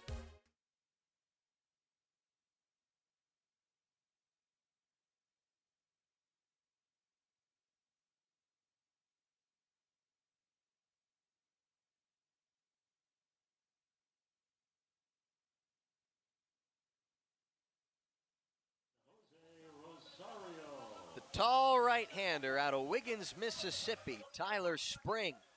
On to the bottom of the 7th, he faces Jose Rosario to kick things off, then Connor Owings and Jordan Rathbone. 4-3 the score, Grizzlies with the lead, Otters trying to come back. First pitch slider from Spring. Tracks into the strike zone, started in, crossed over the plate. 0-1 the count on Jose Rosario, who is 2 for 3. Had the bases clearing double his last time up. That gave the Grizzlies the lead.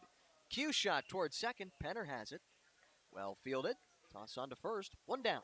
Ryan Spring made a couple of stops at the collegiate level. Recently at Southern Mississippi. He was teammates with Elijah McNamee at Mississippi State, and he started his college career at Jones College. Not only was he a national team member in 2018 there, he was an NJCAA first teamer. Pretty impressive credentials for Tyler Spring. I would say so. Also, with a .237 ERA, best on the staff entering play. Pedigree and results to prove it. First pitch outside part of the plate to Connor Owings, called a strike, 0-1. And he's an imposing guy at 6'6". Oh, yeah. You want to talk throwing downhill? Right. He's like throwing down a mountain. I'm 6'4". He makes me feel short. 0-1. Fouls it off to the left and out of play. Does Connor, brother of Chris Owings. The two were both in the Diamondbacks organization together. Of course, Chris, the big leaguer, now in the Rockies organization. Two brothers getting to play pro ball together makes you think of Christopher and Jose Pools. And that fantastic interview we have on YouTube of both of them talking about that opportunity and experience. The 0-2. Grounded to the right side. Penner plays it. Goes down to a knee to grab it.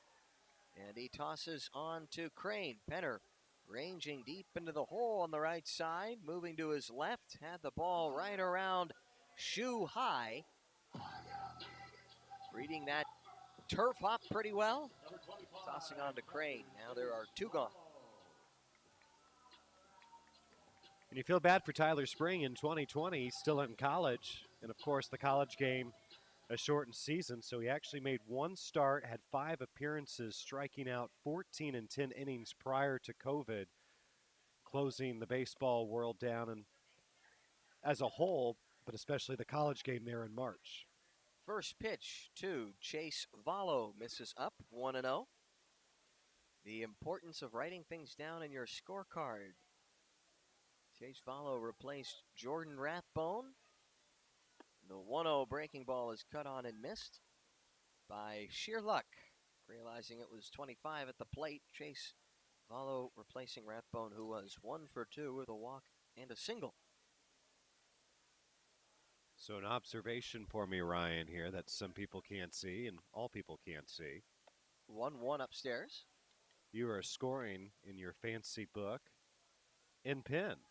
Yes. So you don't use pencil. Don't make mistakes. That's a pretty confident response, Mr. Brown. Well, it also helps I have buckets of whiteout in my backpack. 2-1. Big rip from Valo. He comes up empty, 2-2. See, when I score an Otters game, I have the Bob Carpenter scorebook. I have to do it in pencil. Or you could get whiteout.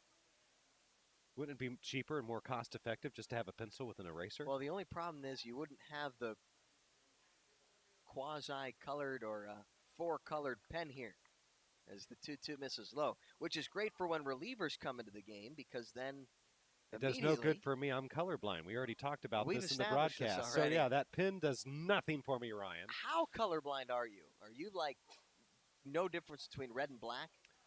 The two colors I struggle with, if you put red and green together, I really struggle. Really? And that kills me as a Hoosier. 3-2, drops the hammer for a called third strike. It's a 1-2-3 for Tyler Spring. Put a little spring into your step. Right now, he is tossing up red, and it's green for go as the Otters will head into the top of the 8th, down just a run. 4-3 the score on the Otters Digital Network on YouTube Live.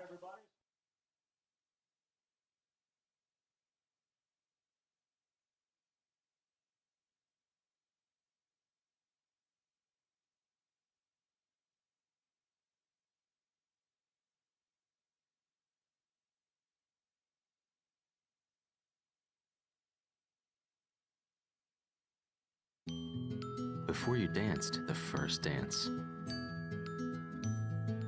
Before you walked down the aisle. Before the tables were set with care. Before you penned a single invitation. Before the day that went beyond your wildest expectations.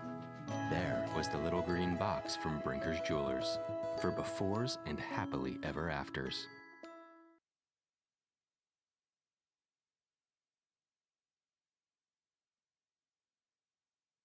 CenterPoint Energy's newest generation of safe, efficient energy includes capturing and harnessing the natural power of pure sunshine.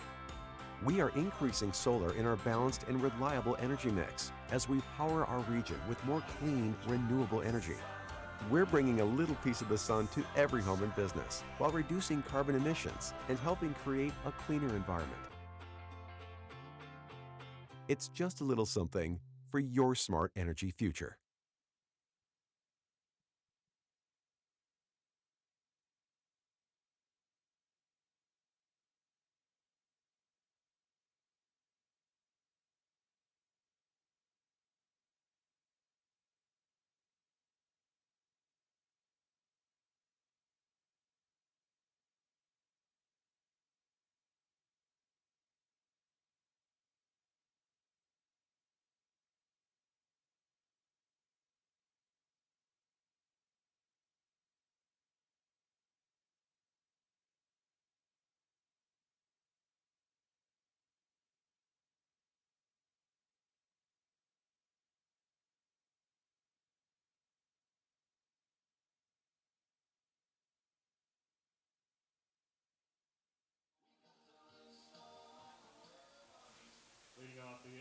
As the Dire Straits wrap up singing about some color TVs, here comes Tanner Cable. In the top of the 8th inning, Otters down a run. He faces J.R. Davis, Dakota Phillips, and Andretti Cordero. First pitch misses inside to Davis from the former Evansville Otter, Tanner Cable. Who enters with a 2.04 ERA. This is his 19th appearance, Ryan. He has a save in 17 and 2/3 innings. And as you mentioned, the former Otter and former River City Rascal as well in the Frontier League. The 1-0 misses outside. Evansville hoping that he will have a chance to face former teammate Andrew Penner in this inning. Penner, the former River City Rascal, he is due up 4th. Make that 2-0. There's a called strike. J.R. Davis has a long look back toward home plate umpire Mike Weinstein. Every time I wear my ring, I think of River City because I think of that magical game number 5 and Hunter Ackerman shutting them out 1-0. And the Otters are Frontier League champs for a second time in franchise history. Good 2-1 misses inside. And I did both games on the road that year in what was O'Fallon, Missouri, and still is. Just the Rascals don't exist there anymore with Jevin Redmond and Jordan Fisher. 3-1. Oh, my goodness. A tough hop off the turf to the first baseman, Ty Moore. He went to play it to his left, and it gets away from the outfielders and second baseman Rosario. And the throw is wide of the shortstop, Diaz. What in the world was that play? I'm glad Bill McCune isn't here because he would be very upset about the lack of baseball fundamentals. I don't know, after allowing the runner in Davis to get to second, why you would fling the ball like the Grizzlies player did. You almost allowed, if the ball gets away, the leadoff guy to get to third in a one-run game with nobody out. I imagine that's got to go as a base hit. Did anyone try to pick that up in right field? Don't ask me questions after seeing that, Ryan. Wow. So it's a base hit for J.R. Davis. He's at second with nobody out. Now Dakota Phillips bats.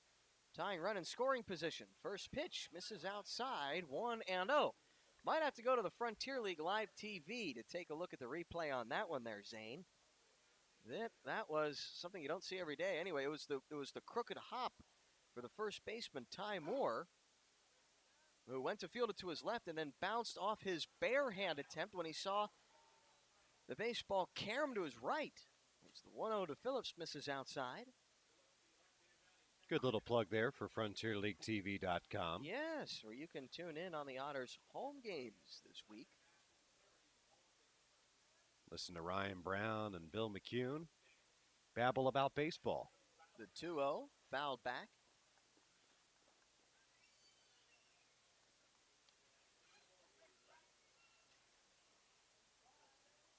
And I like the graphics package that they have here at GCS Ballpark, because instead of calling Evansville EVN, they actually go by EVV, the place to be. They do a great job here on the Frontier League live broadcast, their home broadcasts as well. And going ahead and taking a look, here's a ground ball to the left side. It's a productive at bat as the shortstop, Abdiel Diaz, throws on to first. Moving over to third base with less than 2 out is J.R. Davis. Ground ball hit by Dakota Phillips. Now gives Andretti Cordero a chance to tie the game with a productive out of his own. And I'm impressed with the center field camera angle that we get. Big league style broadcast. And Preston Leinenbach, he's been teasing. You guys are watching the ODM broadcast on Frontier League TV at home eventually, and coming very soon, I think in the very near future, center field camera for ODN broadcast. First pitch, wave and a miss. The infield drawn in. Waiting on infrastructure to make its way to Bosse Field to make that possible, but the technology, we have the ability. Or Preston Leinenbach has the ability, because none of us, Ryan, you and I, we don't know how the rest of that stuff works.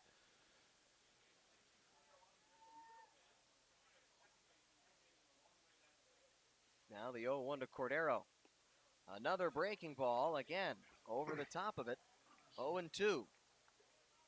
Cordero, he led the Texas League in 2019 with runs driven in when he was playing with Double-A Frisco in the Texas Rangers organization. Looking for a big ribby here. Prime opportunity, that runner 90 feet away. 0-2 is a called third strike. The fastball freezes Cordero, and he is giving Mike Weinstein a piece of his mind. There are 2 out here in the top of the 8th. I will say, Ryan, that outside corner has been more consistently called than the inside corner. So I would side there with the umpire. We're late enough in the game where these players should have a general idea of what the strike zone has been established as. Well, the one thing to say, Andrew Penner misses outside. If it was off that outer edge, it was very close to the outer edge. Or at least it seemed to be from our vantage point. The 1-0. And there's a strike on Penner. Going up against his former River City Rascal teammate, Tanner Cable. Still got a chance to try to tie the ball game in the later innings. Davis off of third. The 1-1 behind the fastball, 1-2.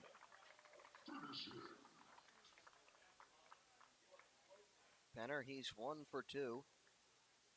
Reached base on a fielder's choice and a walk. Drove home 2 last night. Cable shakes off his catcher, comes set. The 1-2. Swing and a miss for strike 3. Pitch in the dirt. The throw down to first is good. We head to the bottom of the 8th. The score remains 4-3 as Tanner Cable strands the runner at third with 1 out. You're listening to the Otters Digital Network on YouTube Live.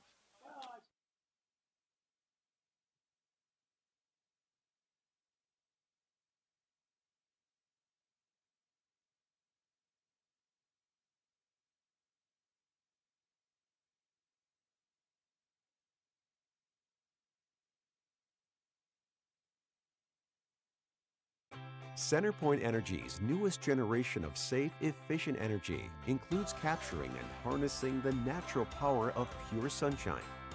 We are increasing solar in our balanced and reliable energy mix as we power our region with more clean, renewable energy. We're bringing a little piece of the sun to every home and business while reducing carbon emissions and helping create a cleaner environment. It's just a little something for your smart energy future.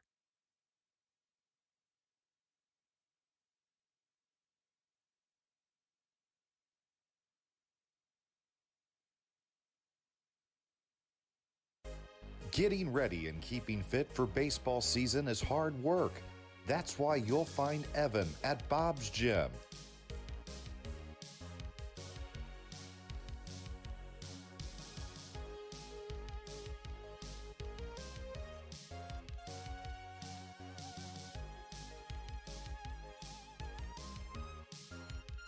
Getting fit, having fun, being an Otter. Be like Evan. Try a free 3-day pass at Bob's. We love our children and want them to be healthy. After all, a healthy child can make for a happy child. When you choose Anthem Blue Cross and Blue Shield, you have great doctors and great care to help your child stay healthy. And that is something to smile about. Choose Anthem to help keep your children healthy and happy. Enroll today. Call 1-800-403-0864. To learn more, visit www.anthem.com/inmedicaid. First pitch to Dylan Jones. The bottom of the 8th inning. 4-3 the score. Grizzlies with the lead. Misses inside. He showed bunt. Then he thought twice. Took the pitch inside. 1-0. Breaking ball from Tyler Spring, who set down the Grizzlies 1-2-3 in the 7th. This is high. 2-0 now. On Dylan Jones, to be followed by Ty Moore and Jay Prather. 9-1-2. Here's the 2-0 from Spring. And able to foul it off just off the tip of the bat is Dylan Jones, and it looks like he might need new lumber. There goes some more lumber. Get your lumber at Niehaus Lumber. See, there you go. It's the second time we've gotten that in. And hopefully we get that read in a couple more times. 7 games, Ryan, in 6 days, beginning on Tuesday. The Florence Yalls, it's a Taco Tuesday, and the United Methodist Youth Home will be at the ballpark. Senior Connection Wednesday with $2 general admission tickets for those 55 and older. Working Distributors Thirsty Thursday on a German Heritage Night with the Germania Manicor. And Evansville's a big German town. Plus even more fun over the weekend when Southern Illinois visits Bosse Field. So EvansvilleOtters.com for tickets. 2-1 is smashed toward right, but approaching the line is Elijah McNamee. It falls in foul territory as he slides toward that wall in the right field protrusion. Looks like he hops up quickly enough. that he is okay. It's a long strike for Dylan Jones. And then we have, over the weekend, Old National Bank is sponsoring fireworks. It's 70s night with the YMCA. A doubleheader on Saturday, if you remember the postponement from the finale against Southern Illinois. That's the hat giveaway. Heritage Federal Credit Union, a League of Their Own night, and Girl Scout night. So that's now at 5:05 for the first pitch there. And then a Dog Days of Summer on the first day of August to wrap it up. And August really is the Dog Days of Summer. Ooh, you ain't kidding. The 2-2. There's a called third strike. Dylan Jones sat down looking. Back-to-back Ks for Tyler Spring, going back to the 7th. And if you want to get to Bosse Field before Tuesday when the Otters are in town, there's a watch party to watch Lily King, the swimmer, the Indiana University product, graduate of Wrights High School. There is a watch party for her event tomorrow night at the Olympics in Tokyo, and you can go to evansvilleotters.com and find out more information on that. You are a really good promoter. You know that? I try. Really, really good. I hope they pay you for that. The first pitch to Ty Moore is in there for a strike going one. I'll have to talk to my agent Preston on that. Yeah. We can rework that. Get with the agent there. Ty Moore, he homered his last time up. Made it a 4-2 game. Right now, that home run, the difference maker. And he grounds this one out toward Penner. In shallow right, he's got it. He throws on to Crane.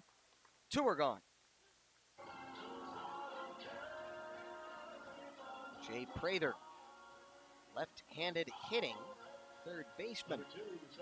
Well, bat with 2 out and nobody aboard. And not to jinx him, but Tyler Spring, there was a little stretch coming off the injured list where it looked like he was just trying to get back into rhythm. And what we have seen over this road trip looks like a return to form. He's looking to set down the first 6 batters he's faced out of the bullpen as Prather bats with 2 out and the base is empty. First pitch misses outside. And he's done a really good job kind of settling things down and doing what he needs to do, keeping Evansville in this game with an opportunity here in the 9th, if he can keep it a 1-run game, to give him a chance. The 1-0, likewise. This is in the right-handed batter's box. 2-0. I will say for the trip back, I hope the semi that caught on fire eastbound, but west of Mount Vernon, Illinois, I hope that mess is cleaned up, because driving over here today, there was a stretch of traffic nonstop bumper to bumper for 7 to 8 miles. 2-0 breaking ball. That didn't miss 7 miles off the inside part of the plate. Probably was pretty close. So 7 miles of traffic is no good. If we get stranded, I'll have my popcorn to survive on, but that's it. Might have to start hiking it. The 3-0. Able to track across the zone there. It's 3-1. There used to be construction in Mount Vernon, Illinois, and it was a 3 or 4 year project in the mid-2010s. That was never fun, either coming this way for a Cardinals game or doing a game at Gateway and GCS Ballpark. The trip home was always longer. Here's a fly ball to right. McNamee going to the track, to that short wall, looking up, and it's gone. Jay Prather makes it a 2-run game again in the bottom of the 8th with a home run to right. 5-3 the score. Grizzlies extend their lead to 2. Ryan Brown, you said not to jinx it, and look what just happened. Which means I couldn't have jinxed it. Did you knock on wood? Oh, when you say not to jinx it, that is official jinx jargon and terminology. I'm superstitious, To assume. especially when it comes to Indiana Hoosier football. Yeah. That's a jinx in my book. Oh, well, not in baseball, sir. As Don Fisher, voice of the Hoosiers, would say, the broadcaster kiss of death you just did. 28-time Indiana Sportscaster of the Year. The radio hex, he calls it. Well, there would be the one knock on his career. You should know better. The press box is a jinx-free zone, and that's official. But he's calling Indiana basketball games at Assembly Hall. There is no press box. It's just well, then that can work. That's a good point. I didn't think of that. He's right. He is in a a press box at Memorial Stadium for football, but yeah. Ground ball hard hit left side through the infield for Andres Regno. He's aboard with a base knock. Now 1 for 2. Though he has reached via 3 free passes. when we had John Schultz in the booth back in Evansville at Bosse Field. He was a little concerned that there might have been some jinxing going on up there, and he said, listen, when I came back from the press box and we went down to the dugout following his professional broadcasting debut, things got a little out of hand for the Otters in that one, and he said, I thought you told me it was a jinx-free zone. And I said, John, it still is. The problem is you must have picked up someone's bad juju as you were going through the stands. Sorry in advance. And he understood. Yes. He understood. Okay, that's what it was. It was picking up the bad mojo on his way down, not inside the press box. So John Schultz, I'm sure, blows myself, Bill McCune, Preston Leinenbach, and everybody else you've worked a game with this year so far, right? Oh, he blows all of us out of the water in terms of the broadcasting know-how. The Walter Cronkite, yes, telling it how it is. First pitch to Dustin Woodcock is hammered foul. He pulled it 0-1. And that's the way it was because Ryan Brown said it. It's 8:42. Do you know where your children are? I don't because I don't have kids. See? 8:42 already, huh? That's the best reason not to know where they are. The 0-1. That misses away. 1-1 to Woodcock. It's funny, I was, at a family thing. It was a funeral, and my brother-in-law is also very tall, so everyone kept assuming that I was the husband of my sister who had the kid. And they kept saying, congrats on the kid. And I'm like, man, what do these people know that I do not know? They were just mistaking me for Warren. 1-1. Fouled off to the left.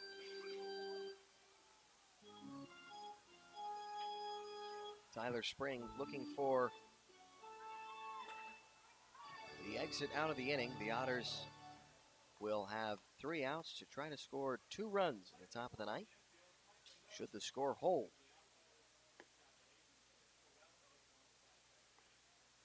Spring peering down and looking for the strikeout. He comes set. The 1-2. And there's a called third strike on Woodcock. However, the Grizzlies get that lead back to 2 on the home run by Jay Prather to right. We head to the top of the 9th inning, 5-3 our score. You're listening to the Otters Digital Network on YouTube Live.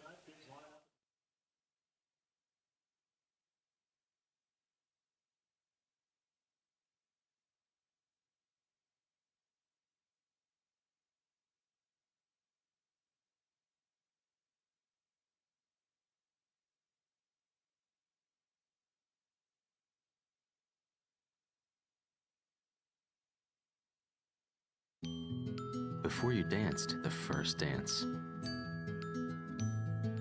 Before you walked down the aisle. Before the tables were set with care. Before you penned a single invitation. Before the day that went beyond your wildest expectations. There was the little green box from Brinker's Jewelers for befores and happily ever afters.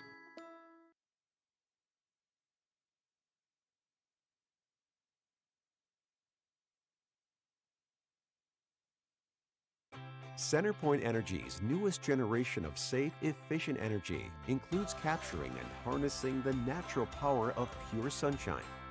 We are increasing solar in our balanced and reliable energy mix as we power our region with more clean, renewable energy. We're bringing a little piece of the sun to every home and business while reducing carbon emissions and helping create a cleaner environment. It's just a little something for your smart energy future.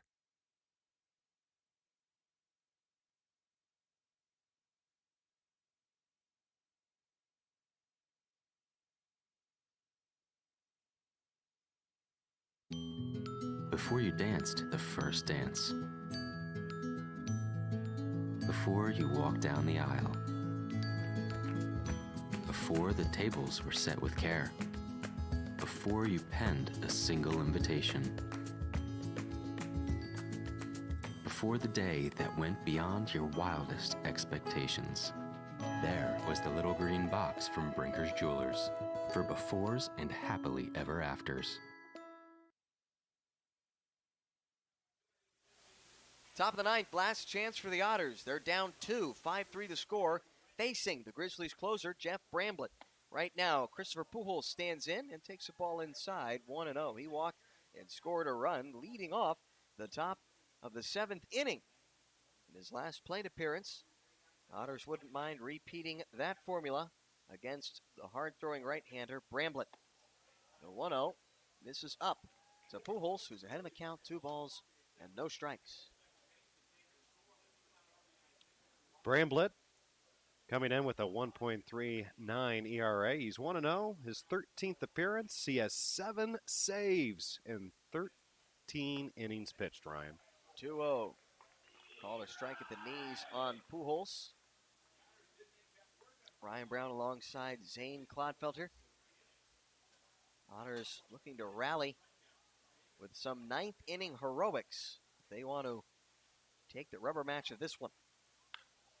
2-1. Fouls it right side and bending out of play, though the first baseman Ty Moore has a long look. Pujols overall, 0 for 2. Ground ball over to second, ground ball over to short. Do you ever look down into your scorecard and look, right then, Christopher Pujols, a ground ball to 4 and a ground ball to 6. People would hear that and like, what is he talking about? Then you haven't done enough baseball games to know that the 4 is the second baseman and the 6 is the shortstop. And it's weird because the third baseman's 5. 2-2, hard hit to Rosario. Gets him right around the belt, tosses on to first. 1 down in the top of the ninth. And that's really a big out there because if you're Gateway, you don't want to bring it back to the top of the order. And Miles Gordon with a runner on. So now you have a little bit more wiggle room here. And a 2-run lead. Such a big home run there in the bottom of the 8th there for a little bit extra cushion. Now it's Miles Gordon. He's 0 for 3. He walked in the 5th. Third baseman Jay Prather playing back. First pitch to Gordon. This is high.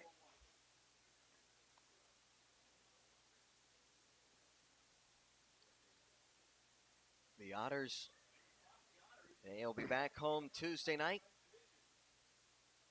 6:35 first pitch at Bouncy Field against the Florence Yalls. 1-0. He fouls it off the catcher, Chase Vallo. 1-1. And what will be a very big series, and I'm sure we'll touch on it in the post game, but I mean, that really is a big 3-game series set Tuesday, Wednesday, Thursday. Otters with a loss would move 2.5 back of Florence. 1-1, breaking ball, hit to the right side, pulls the first baseman Vallo off the bag, underhand toss, and they get Gordon by half a step with the pitcher, Bramblett covering. Now the Otters are down to their final out tonight. Just one big base hit there by Jose Rosario. The bases clearing double. That ended up being the difference. You don't have that base hit. The Otters have a 3-2 lead. They'd be up a couple of runs, or 1 run, as the Grizzlies would have only scored a couple of runs on the 2 homers. Andy DeJesus represents what could be the final out of this one with a tying run. Elijah McNamee on deck. First pitch, this is low and away to DeJesus.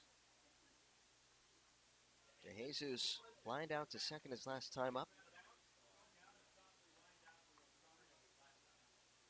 Otters 6 hits through these 8 2/3 innings.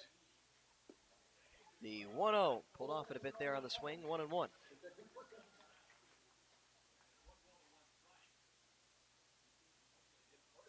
Still a 3-3 road trip is not the worst case, but after the recent struggles, I guess, and the trends lately, it would have been nice for Evansville to have a 4-2 trip. There's a big difference in one game, visually. 1-1 set at the letters, low and away. But Gateway, they've been holding their own against Florence. They've taken series. Evansville, obviously. No team especially in the Midwestern half, is an easy win. Entered against the Otters Friday, having won 3 in a row. The 2-1. And it's ripped right side. Diving stop by the first baseman, Moore. The throw to first will get him with the pitcher covering. And on a sparkling defensive play, the Grizzlies will take the rubber match of this 3-game weekend series on the east side of St. Louis. 5-3 the final. The win goes to Jorge Tavares, while Polo Portela takes his first loss of the season, and the save to Jeff Bramblett. The Otters, they fall to a 31-21 record, while the Gateway Grizzlies improve to 23-30. Zane, what did you see in this one? I mean, really, Polo Portela held his own, had one mistake there on the bases clearing double. And then for Jorge Tavares, give him a lot of credit. Didn't have a lot of control there early, settled down, put his team in a position to win, and then the offense came through with that 3-run fifth, put him on the upside, and then the bullpen for Gateway did the rest, which really is impressive when you consider how much talent there really is in that Otters lineup. But unfortunately for Bobby Siegel on the hitting side of things, 3 runs not enough when you give up 5. Couple of at-bats I think that they will go back to the drawing board and probably take a closer look at. The Otters came up twice tonight with a runner at third and less than 2 outs. You can't get that guy to score every single time. It's not an automatic run by any means in a league with this much talent, though you still want to be able to score runs with those kind of opportunities. It's a little frustrating because a couple of those swings, Ryan, of those at-bats you mentioned, it was more swinging for the fences instead of swinging to put a ball in play. And there's a variety of different ways, under 2 outs and a runner at third 90 feet away, plenty of ways to score. But again, you kind of understand in a way that they're trying to be aggressive and power the ball out of a hitter-friendly ballpark, but game situation, especially as you get later to the year, also extremely important. Well, the Otters will look for better fortunes Tuesday night at home. 6:35 first pitch will be on the air at Frontier League Live TV with a 6:20 pregame show. The first of 3 against the Florence Yawls. The battle between the first and second place clubs in the West Division before the Otters will continue their 7-game homestand with a 4-game weekend series against the Southern Illinois Miners. It'll be a Taco Tuesday at 6:35. You're going to want to come out to the ballpark for that, but if you can't get there, once again, we will be on Frontier League Live TV with a 6:20 pregame show ahead of the 6:35 first pitch. A final in Sauget, Illinois, 5-3. Grizzlies take the rubber match. My name is Ryan Brown for Zane Clodfelter. Thank you so much for joining us on the air tonight. Otters will be back at it Tuesday night at Bosse Field. Let's chat then.